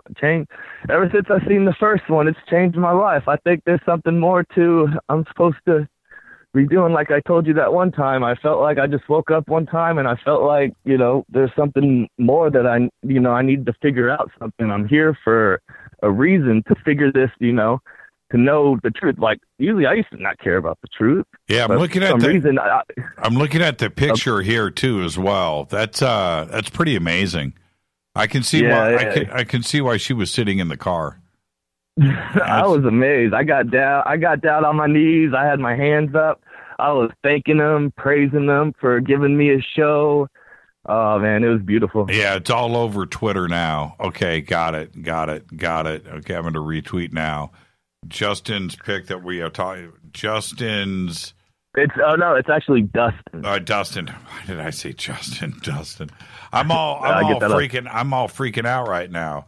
Pick that he took during our conversation on the air. Wow, that's pretty dang amazing. And I've been doing the CE5 stuff a lot, and I've been seeing these things, and I've been seeing a lot of stuff. So I mean, I think there's something to it. I don't see him just sometimes I see him so much that I'm not even surprised by him. I just ordered me a really good video camera so I could actually start videotaping this stuff. But yeah, ever since I had my first experience, my mind opened up, and I'm trying to, there's something to it. There's something to it. I know it. Wow, that's incredible stuff. I'm impressed, man. I'm impressed. I mean, once in a while, I get stopped in my tracks, and this picture here is pretty amazing, man. And it happened when we were talking live on the air. It did. Yes, it did. Yeah, that's the crazy. Yeah, this is pretty cool, man. Did you take any more pictures, or is this it? Well, I took some more pictures, but they were moving at times and they were backing up. So I mean, they're kind of that's the best one that I could find. Man, that's a great picture, man. It's hard to get it's hard to get a good shot, and this is priceless, man. Well, they were real close. That was the thing. They came down real close. Man, that is cool. That is just. I'm looking at it right now. You should see Twitter. Blip, blip, blip, blip, blip, blip, blip, blip. This thing just got 1,000 retweets. I just made a Twitter though, just so I could give you that. So I don't know nothing about Twitter. Well, you were successful, my friend. You were successful. That's a crazy shot. That's a crazy shot. Thanks, Jimmy. All right. And I see a lot of these things. I mean, I could send you all the pictures all the ones that I see. You should. Now you know, okay? And keep it coming, That's man. That's why I started calling into your show, because, I mean, I've been listening to you all. I've never called in. I don't know if you know, I've been calling in the past, 4 or 5 nights in a row. I mean, I just know, I'm trying to get into it because, I'm seeing these things and they're there, and, I want to be a part of this. Yeah, no doubt, man. No doubt. I can't wait till you get your video camera. You're a magnet. You remind me of, and thank you, Dustin. Go out there and take some more pictures, will you? Oh, I do. That's what I do. If I'm not working, I even have my camera at night times. My people at work are always like, "Why are you staring at the sky all the time?" Thank you. You don't want to know. Thank you so much, Dustin. You're famous now. And then do I send Rita my contact? I know I sent her for the book, so she probably still has my contact information. Just send it to her, man. Thank you so much, Dustin. Be safe. All right. Thanks, Jim. Thank you. I'll talk to you tomorrow. That's amazing. That is an amazing photograph right there. And it's like a diamond-shaped triangle on the top with a 4th on the bottom. That's incredible. That's an incredible shot right there. All right, let's go back to the phones. Hi, you're live on Fade to Black. Who's calling? Yeah, Jimmy, Brad here. How's it going, brother? Hey, Brad, how are you? Doing great. Enjoying the calls on Fadernight. Must be one of the better ones lately, I must say. Hey, every Fadernight is great. Every Fadernight. But, yeah, tonight has been extraordinary. Have you seen Dustin's picture? Did you see that? No, man. I got my old iPhone right now, and I'm okay, well, when you're done later, go jump into Twitter and look at this shot. He took it while he was talking to me on the phone. And I'm telling you, man. I know, it sounds amazing. I can't wait. Crazy, man. It's close up. It's right there.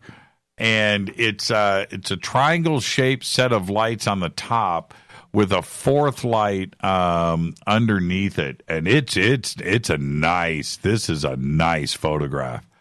But the thing is, too. Yeah, because it was the way he was, he's like, "Hey, man, Jimmy, it's Dustin. What's going on?" Well, we're out here doing a night watch, and I said, "Do you have the night view?" Yeah, and so we're out here, and oh man, look, it's just crazy. And he took this I know, that shot. kind of compelled me to go outside right now. I'm on the back patio giving you a call, and I got kind of a funny little story that's got a little synchronicity to it as well. Well, let me hear it, but speak into the phone. You're drifting. Okay, sorry about that. So 3 years ago, I saw a nice cluster of UFOs over Dana Point in the harbor there. I've told the story on the air a couple times, I think.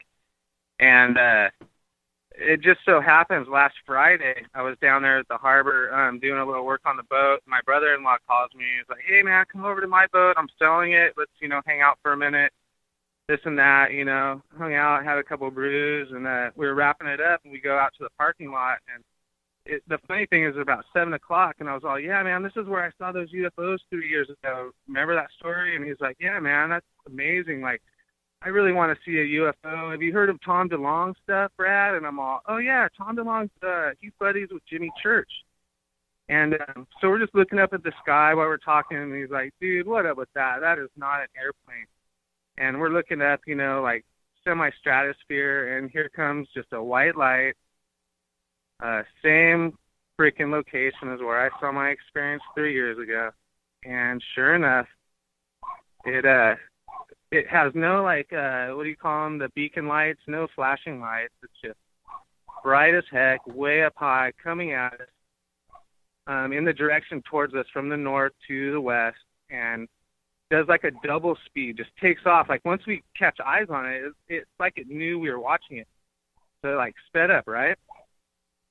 And next thing you know, it does a hard hook right, and it spins and slowly disappears. And I was like, that could not be a satellite or an airplane. That was a trip. And just the fact we were talking about you, and the timing was 7, the show was just going on. It's pretty bitchin', man. That's all I got to say. I love it when it happens like that, right? And it's weird because the last time I saw the 30 orbs, doing their little dance, and then ascending and then doing the Jerusalem like blast off at the end.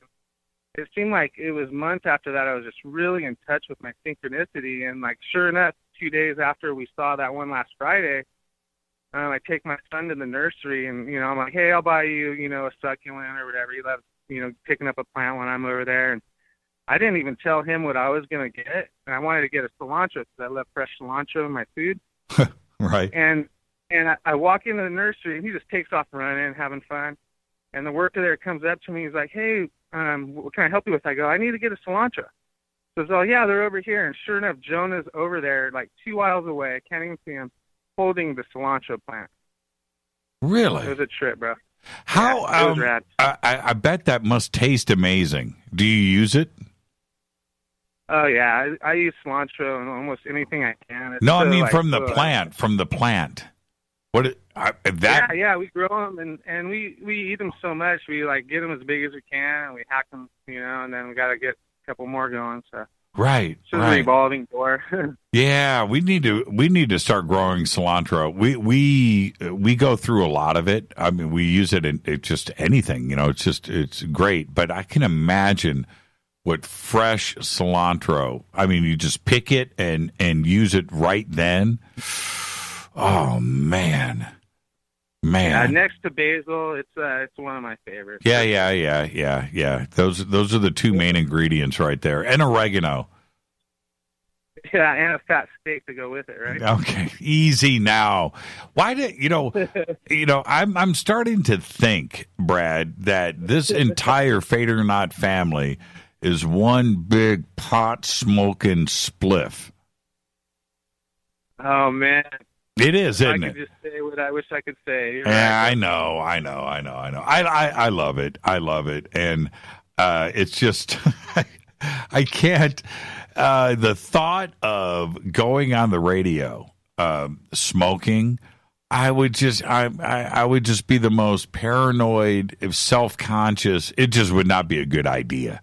It would. You guys think it would be funny and great and ha.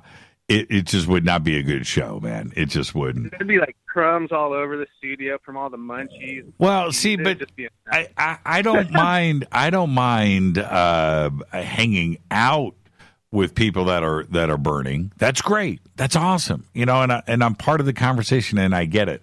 But I can't do it anymore. And the other thing is this, man. I'm going to be straight. Weed today is strong. It's strong. There are scientists out there that are potheads that are just like, man, I'm gonna hybrid the most powerful weed ever known to man. Yeah, and that's what they are Believe doing. It or not, I haven't smoked in over like 3 months, and just trying something different for a little bit, and it's fun because I'm still around all my buddies that blaze. I have a new appreciation for it. I can actually smell it better. Right. And it smells freaking amazing. I love it. Right. When I'm smoking it, you can't smell it as good, so it's like a whole new kind of appreciation for it. So. Right. Well, when somebody when these potheads, they get together today. And they go, man, this stuff is really good. That scares me. I don't want nothing to do with it, man, because I know that it is. That's the thing. I feel you. Yeah. You go into one of those pot stores and somebody goes, man, this is the stuff that killed Elvis. Well, you know what? I believe you. I'm good with that. I'm not going to find out. It's just too strong, and I love it. I really, really do. If I get to a point in my life, Brad, where Rita and I have a couple of weeks off, then I'll partake because I know that I'll come back. That's what I'm thinking. Yeah, I'll come back to Earth. If I Earth. get back in the game, I want to be like in Hawaii somewhere without one responsibility in the world, and just be able to just like go somewhere in my own self with it. Otherwise, I don't want to have a single responsibility. Get down like that right now. Right. I need at least 10 days to recover. I need like 10 days. Sure, my brother. Yeah. For sure. It's just the way that it is, and I know it's great and I know it's fun. You're right though. Hawaii, nothing but good food and a sandy beach and a long day in front of you and a long night, and you're able to sleep Wearing the in. same shorts for a week straight. That's what I'm talking about. Bringing a bunch of luggage, yeah. Right, no Yeah, socks, for sure. no socks. You know what I mean? Hey, Brad, thank you so much, my friend, and give my best to Michelle and Jonah, and tell everybody I said yo. All right. Hey, All right. hey, Brad, are you going to? You're going to come hang out with us at Conscious Life Expo, right? Oh yeah, I'll be shooting photos for sure there, and shoot, anytime I get a chance, you know me, I'm there. Okay. Just remind me tomorrow, or the next day, to make sure that you have a press pass. Okay. All right. All right, my brother. I appreciate it. All right, Brad. I'll talk to you, my friend. Be safe and be well. All right, hugs to Rita. One love, brother. Absolutely. Brad Harris, our staff photographer right there. The guy is talented, mega talented. All right. You know what? Renee and I compiled some really cool news, and I've got to get this stuff out of the way. So I do want to thank everybody for calling in tonight, and we'll get everything sent off and enjoy your gifts from the junk drawer. And when it comes in the mail, this is what I want you to do. When you open it up, I want you to think this thought to yourself. Holy crap. This is the extra stuff that church has got just lying around? Man, because we don't play around. I'm telling you, the junk drawer here is a really special place. All right, now check this out. I talked about this at the top of the show tonight. Researchers from the University Lumiere in Lyon discovered the items as part of an archaeological dig at the Abbey of Cluny, the dig started back in 2015. Now, when I say a treasure, and I'm talking about items discovered, you need to listen to this. They discovered 2,200 silver coins, right? A silver alloy coin, they're called deniers, a silver alloy coin from France issued during the Middle Ages, okay, in a cloth bag. They were mostly minted by the Abbey of Cluny and probably dated to the first half of the 12th century. These were found alongside, and this is where it starts to get nuts. They were discovered alongside a tanned hide bundle containing 21 Islamic gold dinar coins dating between 1121 and 1131, and those were from Spain and Morocco under the reign of Ali ibn Yusuf from 1106 to 1143. They also found a gold signet ring with a red intaglio depicting the bust of a god and an inscription possibly dating the ring back to the first half of the 12th century was also found at the site. Other items that they found were a folded sheet of gold foil weighing 24 grams. And that was stored inside of a case, and a small circular object that they're still trying to figure out that was also made of gold.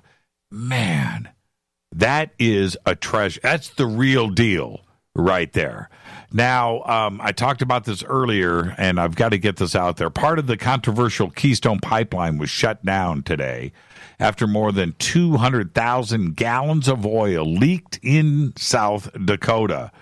Now, Brian Walsh, an environmental scientist for the Groundwater Quality Program of the State Department of Environment and Natural Resources, said that the TransCanada, the Calgary-based company that operates the Canada to Texas line, reported the leak early this morning in a sparsely populated area of Marshall County near Amherst in the northeastern part of the state. Now, TransCanada said the pipeline was shut off from Hardisty in the Canadian province of Alberta all the way to Cushing, Oklahoma, and to the Wood River and Patoka River in Illinois. Now, The southern leg of the system, which stretches from the Mississippi to the Gulf Coast, remains open. The company said it detected a drop in pressure overnight and safely shut off the stretches of pipeline within 15 minutes at about 6 a.m. this morning. An estimated 5,000 barrels, or about 210,000 gallons of oil, leaked, but they provided no information about a probable cause. And you ready? Now, of course, we expected that, but now they don't even know when the pipeline might reopen again.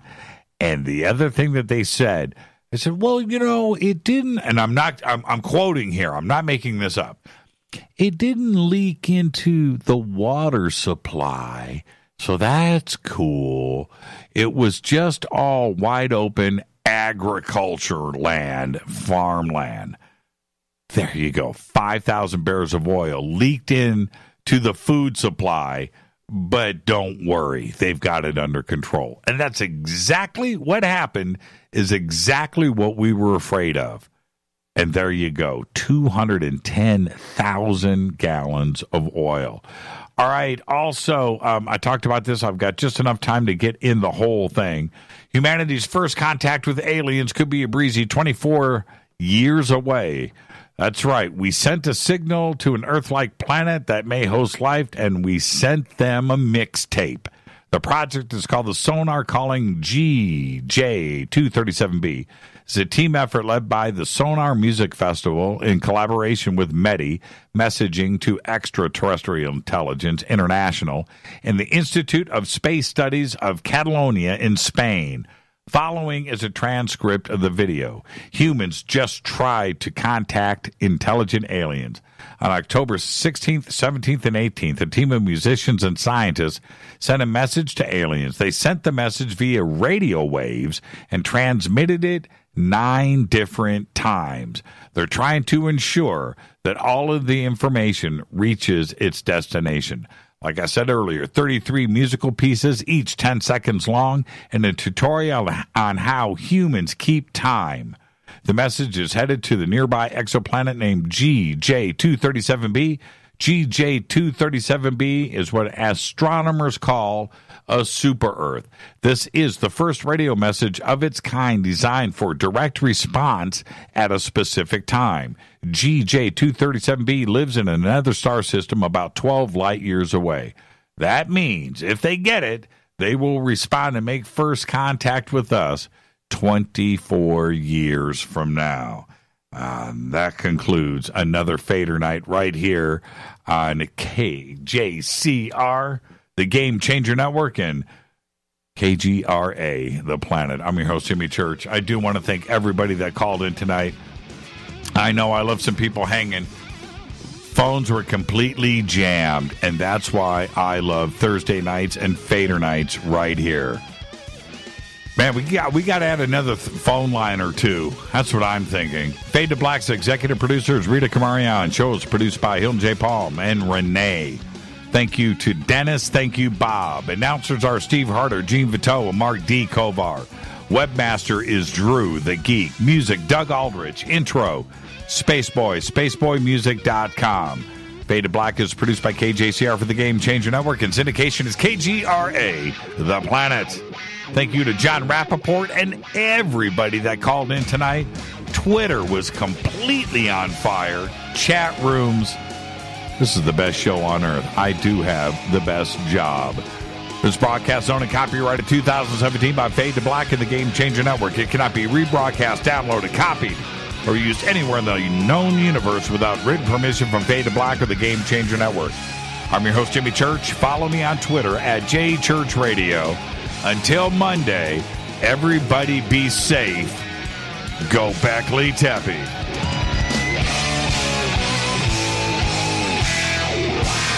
Wow.